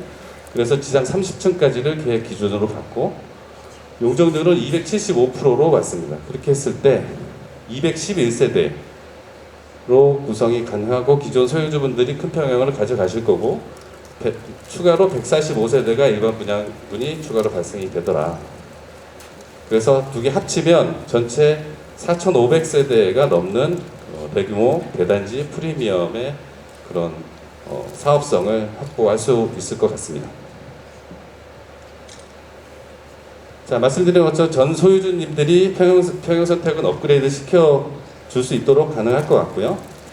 다양한 평형 구성, 그러니까 통합 재건축이라는 게 가장 큰 장점이 아까 말씀드린 원베일리나 이런 신바프 사지구처럼 본인들이 원하는 위치, 원하는 평형 이런 것들 자유롭게 선택할 수 있는 여지가 있는 거죠. 그게 이제 통합 재건축의 장점이고, 그렇게 됐을 때 전체적으로 소유주님들의 평형대가 업그레이드가 될 수 있다. 자, 그러면 그냥 나 동일평형으로 갈 거야, 내가 그냥 비슷한 평형으로 가는 게 좋지 않겠어? 그러면 분담금 좀 적겠지, 줄여가지 못하더라도. 그래서 저희가 비교를 한번 해봤습니다. 기존의 31평형 84.8제곱미터의 전용 면적을 가진 지금 현재 집 구조, 집의 구조를 한번 봤을 때 실내 내부 공간이 이렇게 보면 한 31평 정도가 나오더라고요. 실제 사용할 수 있는 공간, 발코니까지 포함한 면적이. 그런데 똑같은 34평으로 그대로 선택을 했을 때 얼마나 좋아지느냐 보면 요즘에는 이제 발코니 다 확장을 하죠. 확장을 기본적으로 다 한다라고 가정하고 저희가 평면 설계를 진행을 하기 때문에, 거기에 요즘에 설계 기법들이 아주 고도화됐기 때문에 이런 추가 서비스 테라스라든지 이런 그 2면, 3면 발코니라든지 하는 이런 그 설계 기법들을 많이 써서 발코니가 예전보다 훨씬 더 많이 확보를 할 수 있어요. 그렇게 해서 기본 포베이는 기본으로 가야지 이렇게 하다 보면 30평대 전용 면적 85제곱미터를 선택하시더라도 실제 사용하는 공간 면적은 43평 수준이다 라고 보시면 됩니다. 그러면 굳이 큰 평형으로 올라갈 필요 없잖아 라고 하지만 어쨌든 큰 평형을 선택하시는 건 조합원님들의 지분을 사는 거잖아요. 그래서 내가 어차피 미래 가치가 있는 큰 평형을 갈 거야 하면 40평대를 선택하실 수도 있는 거죠. 네, 그런 것들이 이제 선택의 폭을 넓히는 그런 기준이다라고 보시면 될 것 같습니다. 그래서 구성한 4,342세대 그리고 현대빌라 221세대를 포함 4,500세대의 우리 그 샛별마을의 배치도가 되겠습니다. 한 7가지 정도로 이제 특화 전략을 한번 구상을 해봤습니다.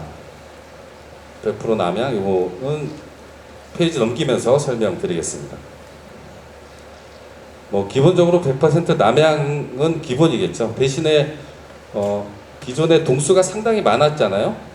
동수가 상당히 많았던 동들이 이제 압축이 되면서 또 고층화되면서 동수가 많이 줄겠죠. 동수가 줄면 어떻게 되죠? 단지 내부가 훨씬 넓어지겠죠. 그러면 채광 조건이나 이런 것도 굉장히 좋아질 것이고, 기본적으로 남쪽으로는 이제 불곡산을 바라보는 위치고, 북쪽으로 분당중앙공원을 이제 조망하는 그런 계획이 되겠습니다. 자, 그게 무슨 얘기냐면, 요즘에는 남쪽에 해가 들어야 되니까 남쪽에 거실창이 크잖아요. 그렇죠? 그런데 요즘은 남쪽에도 크고 북쪽도 크게 만들어 놓습니다. 북쪽이 조망이 좋을 때는. 그래서 앞뒤로 조망이 된다 해서 더블 조망이라는 표현을 하죠. 모든 주동들이 다 더블 조망이 될 수 있도록 설계하는 게 기본적인 원칙이었어서 저희가 그런 부분을 좀 감안해서 구성을 해봤습니다. 그리고 가운데에 훨씬 넓어지는, 지금 단골공원이 지금 현재 가운데에 위치하고 있는데 그거보다 훨씬 더 넓은, 우리 단지랑 같이 엮어서 내 집 앞마당처럼 쓸 수 있는 그랜드 광장을 설치가 가능하고요. 동하고 동간의 거리가 최대 300m까지 인동거리가 확보가 가능합니다. 300m면 거의 사람도 안 보일 정도로 멀리 있는 거겠죠. 굉장히 동간거리가 넓게 나올 수 있겠다. 그런 내용을 설명한 그런 부분입니다. 그리고 동간거리가 이렇게 넓으니까 그 넓은 동간거리 중간중간에 우리 단지 안에 단골공원과 같이 해서 우리 단지 내 적용 공간을 누리고 나면 굳이 분당중앙공원까지 가지 않더라도 우리 단지 내에서 충분히 적용 공간을 확보할 수 있는 그런 계획이 가능합니다. 이렇게 단지 중앙부에 시원한 분당중앙공원보다 더 멋있는 그런 공간들을 만들 수가 있겠죠.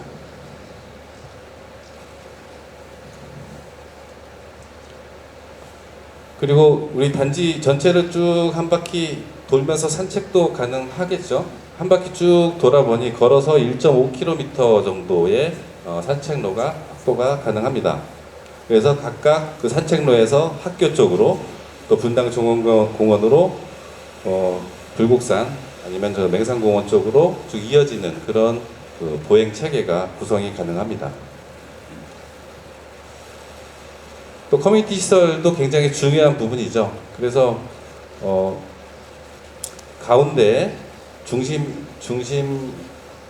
가운데 이제 프리미엄 커뮤니티 센터를 가운데 중심 시설로 이렇게 뭉쳐서 중앙 집중형 통합 커뮤니티 센터가 구성이 가능합니다.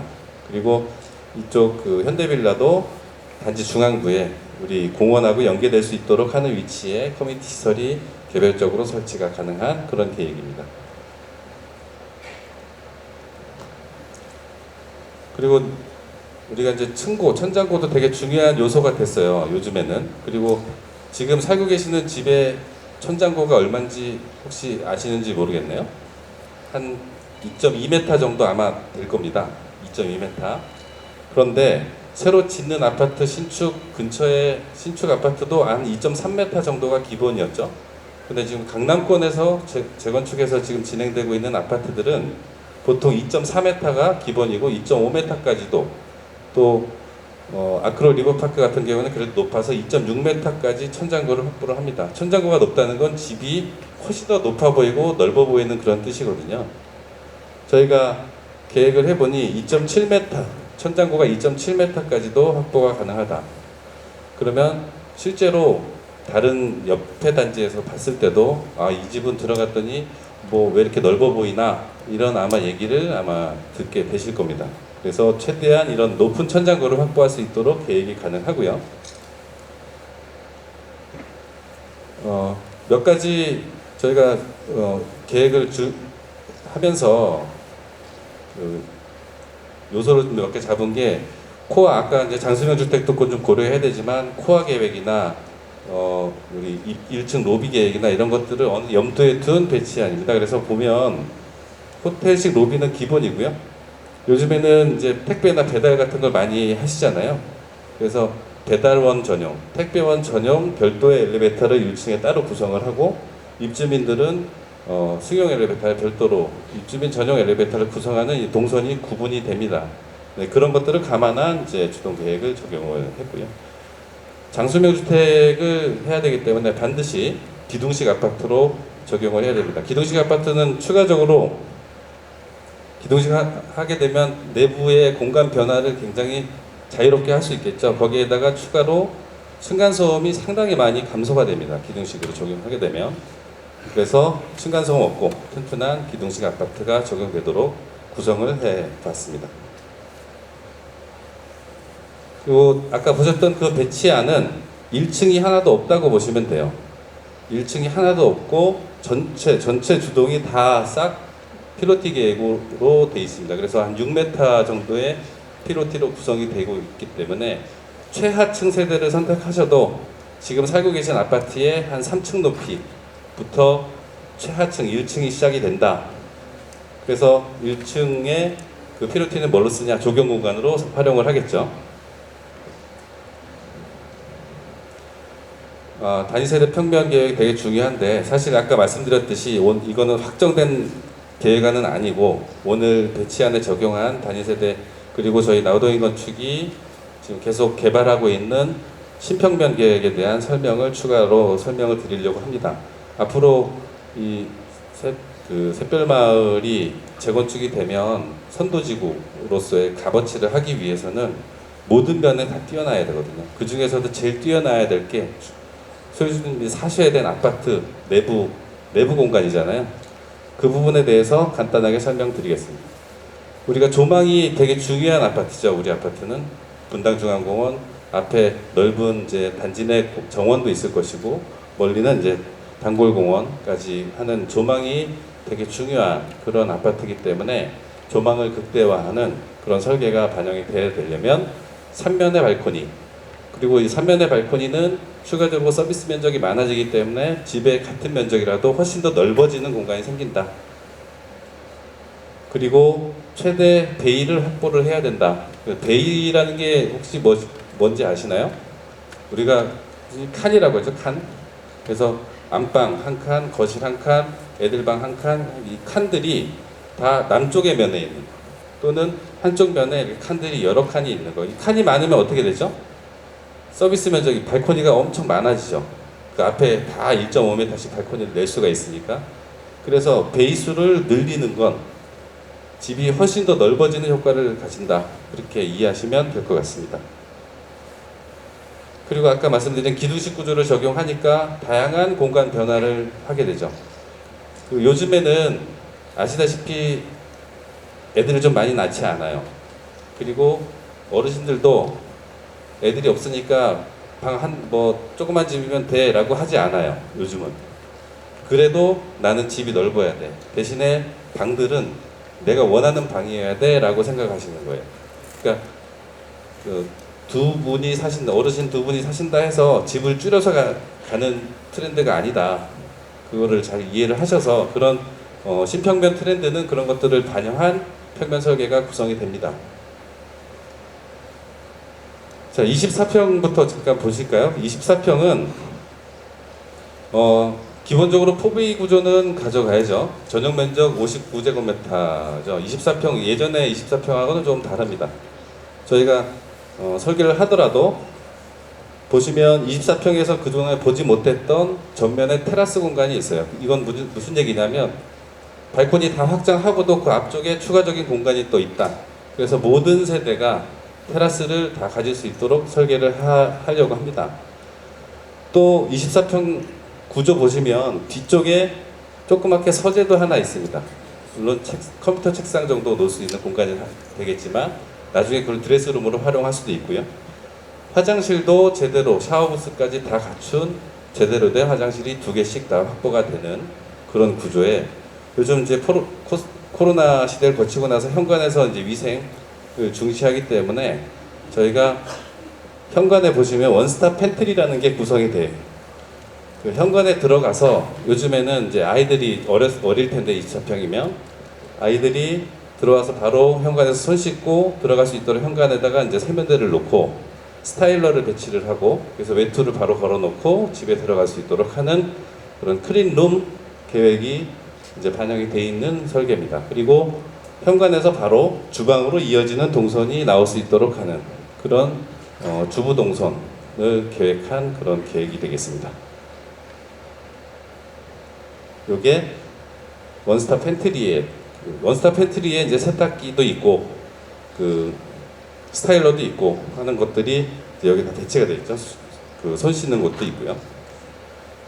자, 34평은 기존에 보셨던 그 평면 계획하고 좀 다를 거예요. 이게 이제 조망을 극대화하는 이제 3면 개방형 더블 조망 계획인데 요즘 이제 30평대 그 라이프 스타일을 보면 제일 많이 활용하는 공간이 어디냐면 거실하고 주방입니다. 거실하고 주방이고 요즘 옛날하고 좀 달라진 2가지를 좀 말씀드릴게요. 미리 좀 말씀드리면 옛날에는 방이 컸어야 돼요. 그리고 방 개수가 많아야 돼요. 이 2가지가 집을 선택하는 조건이었습니다.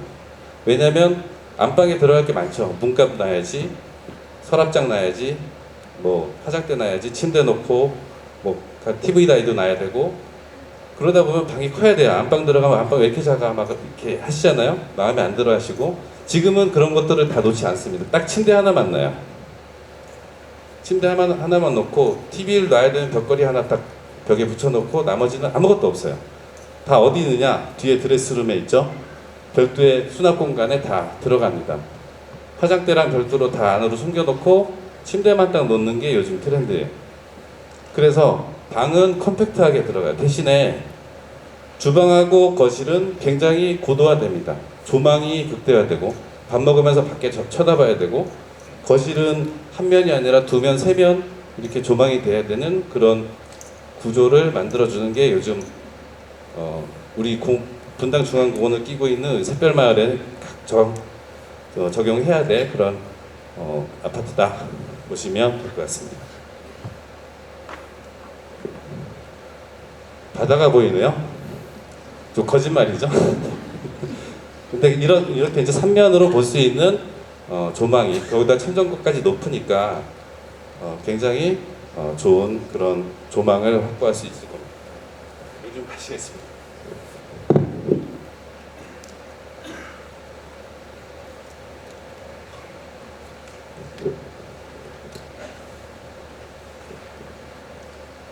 자, 40평형이죠. 40평형은 아무래도 지금 이제 30평대 사시는 분들이 혹시 노려보시고 싶은 평면일 거고요. 저는 이제 34평을 선택할 것 같아요. 근데 40평형으로 갔을 때 요즘 이제 40평대, 50평대, 60평대 각각 컨셉들이 좀 달라지긴 하지만 거의 유사합니다. 아까 말씀드린 것처럼 방들이 각각 기능에 맞도록 되게 고도화된다. 방들이 고도화된다는 건 방의 기능이 각각 부여가 된다 이렇게 보시면 되고요. 40평대부터 달라지는 거는 거실과 주방은 한 공간으로 가는 건 비슷한데 주방 쪽에 히든 주방이 생겨요. 히든 주방이라는 건 뭐냐면 주부들이 이제 좀 지저분한 건 숨기고 싶죠. 그 세면대를 수전을 하나 더 놔서 설거지는 저 안쪽에서 하든지 지저분한 건 좀 치워놓고 앞에는 비싼 저기 냉장고, 김치 냉장고, 수납장 이런 것들 쫙 전시해 놓고 수납 공간은 주방은 좀 숨겨놓는 그런 공간을 원하십니다. 그리고 40평대부터는 이제 방의 용도들이 굉장히 다양하게 하세요.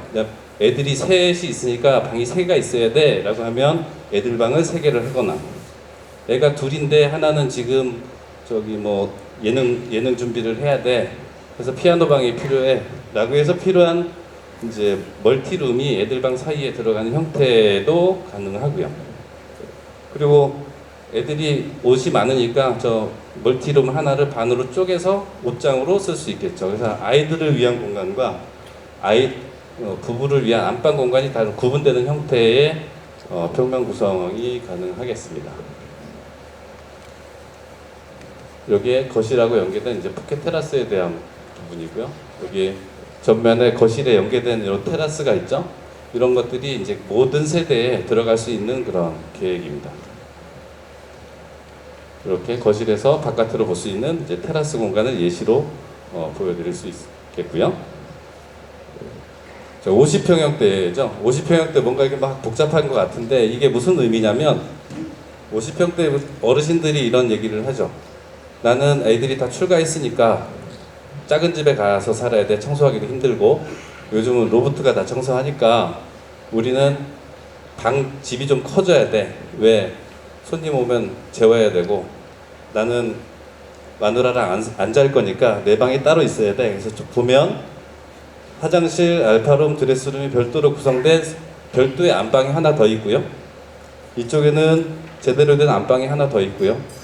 자, 출가를 시켰어요. 출가시킨 아이들이 우리 집에 왔으면 아마 하루 이틀 아니면 일주일 동안 자고 가라 할 수도 있고 아니면 자녀를 드릴 수도 있겠죠. 같이 살 수도 있고 그리고 부부가 서로 다른 독립적인 생활을 할 수도 있는 그런 공간이 이제 50평대도 가능합니다. 그리고 거실과 주방 이런 공간들도 이제 여유롭게 구성이 되어 있고요.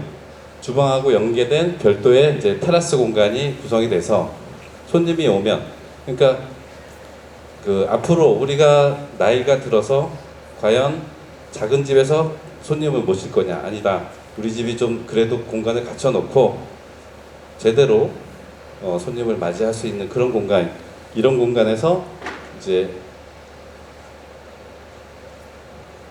파티도 하고 바깥에서 이제 테라스랑 연계된 주방 공간들을 이제 같이 향유하는 그런 삶을 살아야 되지 않겠나 생각합니다. 자, 60평대부터는 사실 공간 구조는 비슷하지만 각각의 기능들이 이제 고도화된다. 각 방마다 수납 공간들이나 이런 것들이 굉장히 여유롭게 구성이 돼 있다. 그리고 항상 테라스는 점점 넓어지고 커진다. 이렇게 보시면 될 것 같습니다.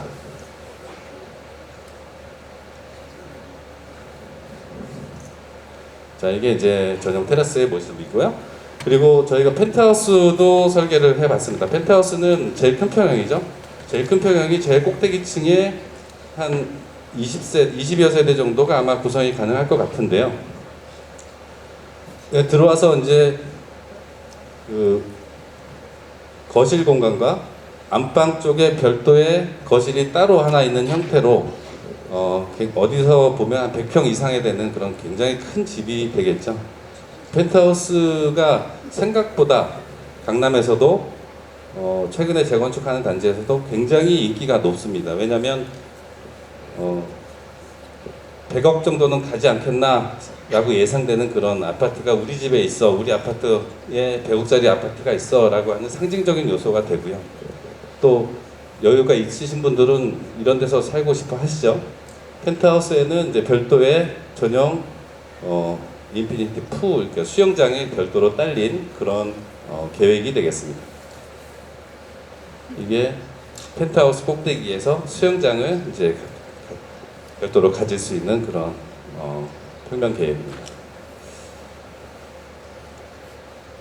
자, 그리고 커뮤니티 시설 되게 중요하죠. 커뮤니티 시설이 이제 100세 시대를 준비하는 커뮤니티 시설의 프로그램들도 굉장히 다양화되고 있습니다. 뭐 이제 4,500세대 정도 되니까 당연히 이제 수영장은 기본으로 장착을 해야 되는 거고, 기타 뭐 스포츠, 피트니스, 골프 연습장도 지금 우리 아파트 규모면 골프 연습장도 이제 인도어 형태의 골프 연습장도 가능하고요. 사우나, 피트니스 시설 당연히 기본이고요. 요즘 이제 최근에 입주한 아파트 같은 경우에는 이 주부들이 이제 집에서 밥을 안 하신다고 하시더라고요. 엄마 배고파 그러면 야 저기 커뮤니티 가서 밥 먹고 와. 그래서 아침, 점심, 저녁을 다 커뮤니티 시설에서 밥 먹고 집에서는 그냥 취미 생활만 하는, 그게 요즘 이제 강남 엄마들의 삶이라고 하시던데 얼마 안 한다고 하더라고요. 그래서 올데이 다이닝 서비스 반드시 필요하고, 컨시어지 서비스는 이제 세탁물이나 이런 것들을 이제 배달을 해주고 받고, 또는 뭐 생활 편의 서비스를 해주는 그런 시설이 컨시어지 서비스고요. 이런 것들이 다 있고, 그 다음에 이제 100세 시대를 준비하기 위해서 병원과 협업을 통해서 원격 진료나 또는 간단하게 이제 건강 체크, 건강 관리를 할 수 있는 시설들이 별도로 구성이 됩니다. 자, 그리고 주차장에 대한 것도 지금 주차 대수는 그 소유주분들하고 이제 그 협의를 통해서 정하시면 되는 거고, 보통 1.8대에서 2대, 세대당 그 정도 구성을 하고요. 확정형 주차를 100% 다 적용이 가능한 단지예요. 여기는 단지가 크기 때문에. 그래서 요즘 이제 주차 공간의 한 구획이 2.3m였었는데 법이 바뀌어가지고 2.5m에서 그 중에서도 넓은 2.6m짜리를 적용하면 30cm가 커지잖아요. 그럼 2대가 되고 있으면 60cm가 커진 거죠. 그래서 최근에 지은 아파트에 한번 가보시면 문을 활짝 열고 내려도, 너무 활짝 열면 조금 닫는데 활짝 열고 내려도 닿지 않을 정도의 굉장히 여유로운 그런 주차 공간을 확보할 수가 있고요. 세대당 2대씩이니까 지금 4,500세대면 거의 9,000대의 주차 대수를 확보할 수가 있겠죠. 그리고 전체 주동이 싹 다 택배차가 진입이 가능하도록 설계가 될 거고, 주차 램프도 곡선 없이 직선으로만 구성된 넓은 주차 램프가 설계가 가능합니다. 그리고 주차장은 사실 예전에는 이제 차만 대고 다 올라가던 그런 거였는데, 요즘 주차장에 굉장히 많은 시설들이 구비가 되고 있습니다. 그래서 뭐 전기차는 충분히 뭐 당연하고요. 간단하게 경정비할 수 있는 공간이랄지, 그 다음에 창고, 골프백을 집까지 안 하고 별도 창고에다 넣어놓는 그 세대별 창고도 넣을 수 있고요. 요즘에는 이제 집 앞에 동 앞에서 딱 내리고 나면 차가 자동으로 갈 수 있게 하는 주차 자동 유도 시스템이랄지, 이런 고도화된 시스템들이 주차장에 설치가 됩니다. 그리고 아파트는 아무래도 디자인이 되게 중요하죠. 디자인은 지금 저희는 이제 요번에 조금 노력을 해서 만들어 보긴 했지만 앞으로 계속 업그레이드가 될 거고요. 우리 사변 모퉁이에서 웰컴 디자인 주동이라고 해서 이렇게 디자인을 적용한 아파트가 4군데 정도가 구성이 가능하고, 그래서 멀리서 봐도 멋있어 보이는 그런 아파트가 되도록 디자인을 해야 될 것 같습니다. 그리고 길을 가다 보면 저기는 뭐지? 그래서 한 35층 이상 고층 아파트가 쭉 구성돼서 단지 전체가 조화롭게 어우러지면서 우리 아파트가 외부에서 봤을 때 부러움을 받는 그런 아파트가 될 수 있도록 디자인이 필요할 것 같습니다. 그래서 가로 현관 대응형 디자인 주동을 적용할 수가 있고요.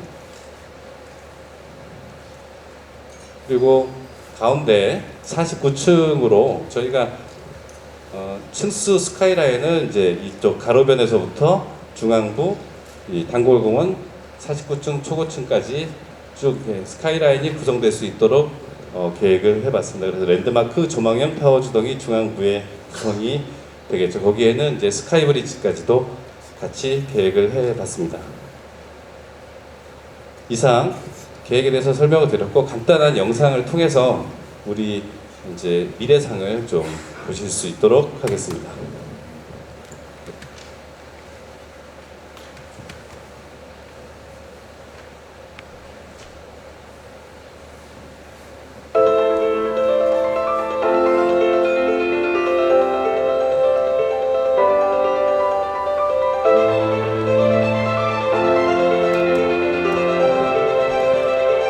가운데 있는 주동들이 이제 최고 49층까지 조성된 주동입니다. 분당 중앙공원에서 보면 이렇게 가운데 49층 단골공원 같이 보이는 모습이 되겠습니다.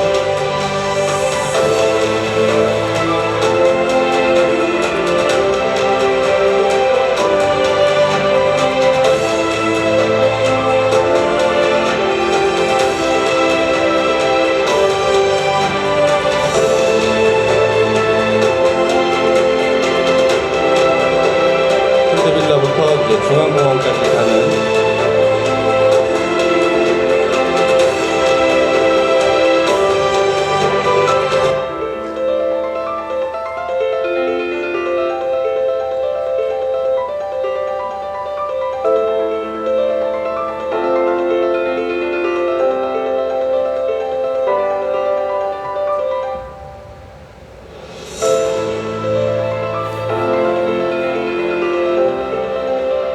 내부에 이제 스카이 브릿지와 이제 단골공원 중간에 이제 커뮤니티 시설을 보고 있습니다.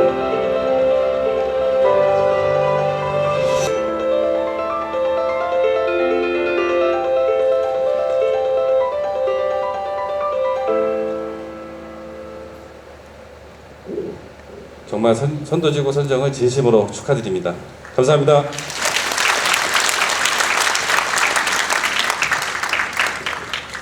네, 설명 감사드립니다. 우리 샛별마을은 선도지구 선정을 해냈습니다.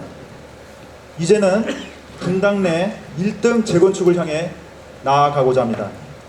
저는 샛별마을의 저력을 믿으며 지금처럼 통합 재준이와 소유주 여러분들이 한마음 한뜻으로 재건축 프로세스를 밟아나가면 분당 내 선도지구 중 가장 먼저 재건축 모범 사례를 만들어 내리라 믿어 의심치 않습니다. 앞으로도 적극적인 협조와 성원 부탁드리며 장시간 경청에 수고하셨습니다. 네, 2025년 새해 각 가정마다 건강과 행복 가득하시길 기원합니다. 감사합니다.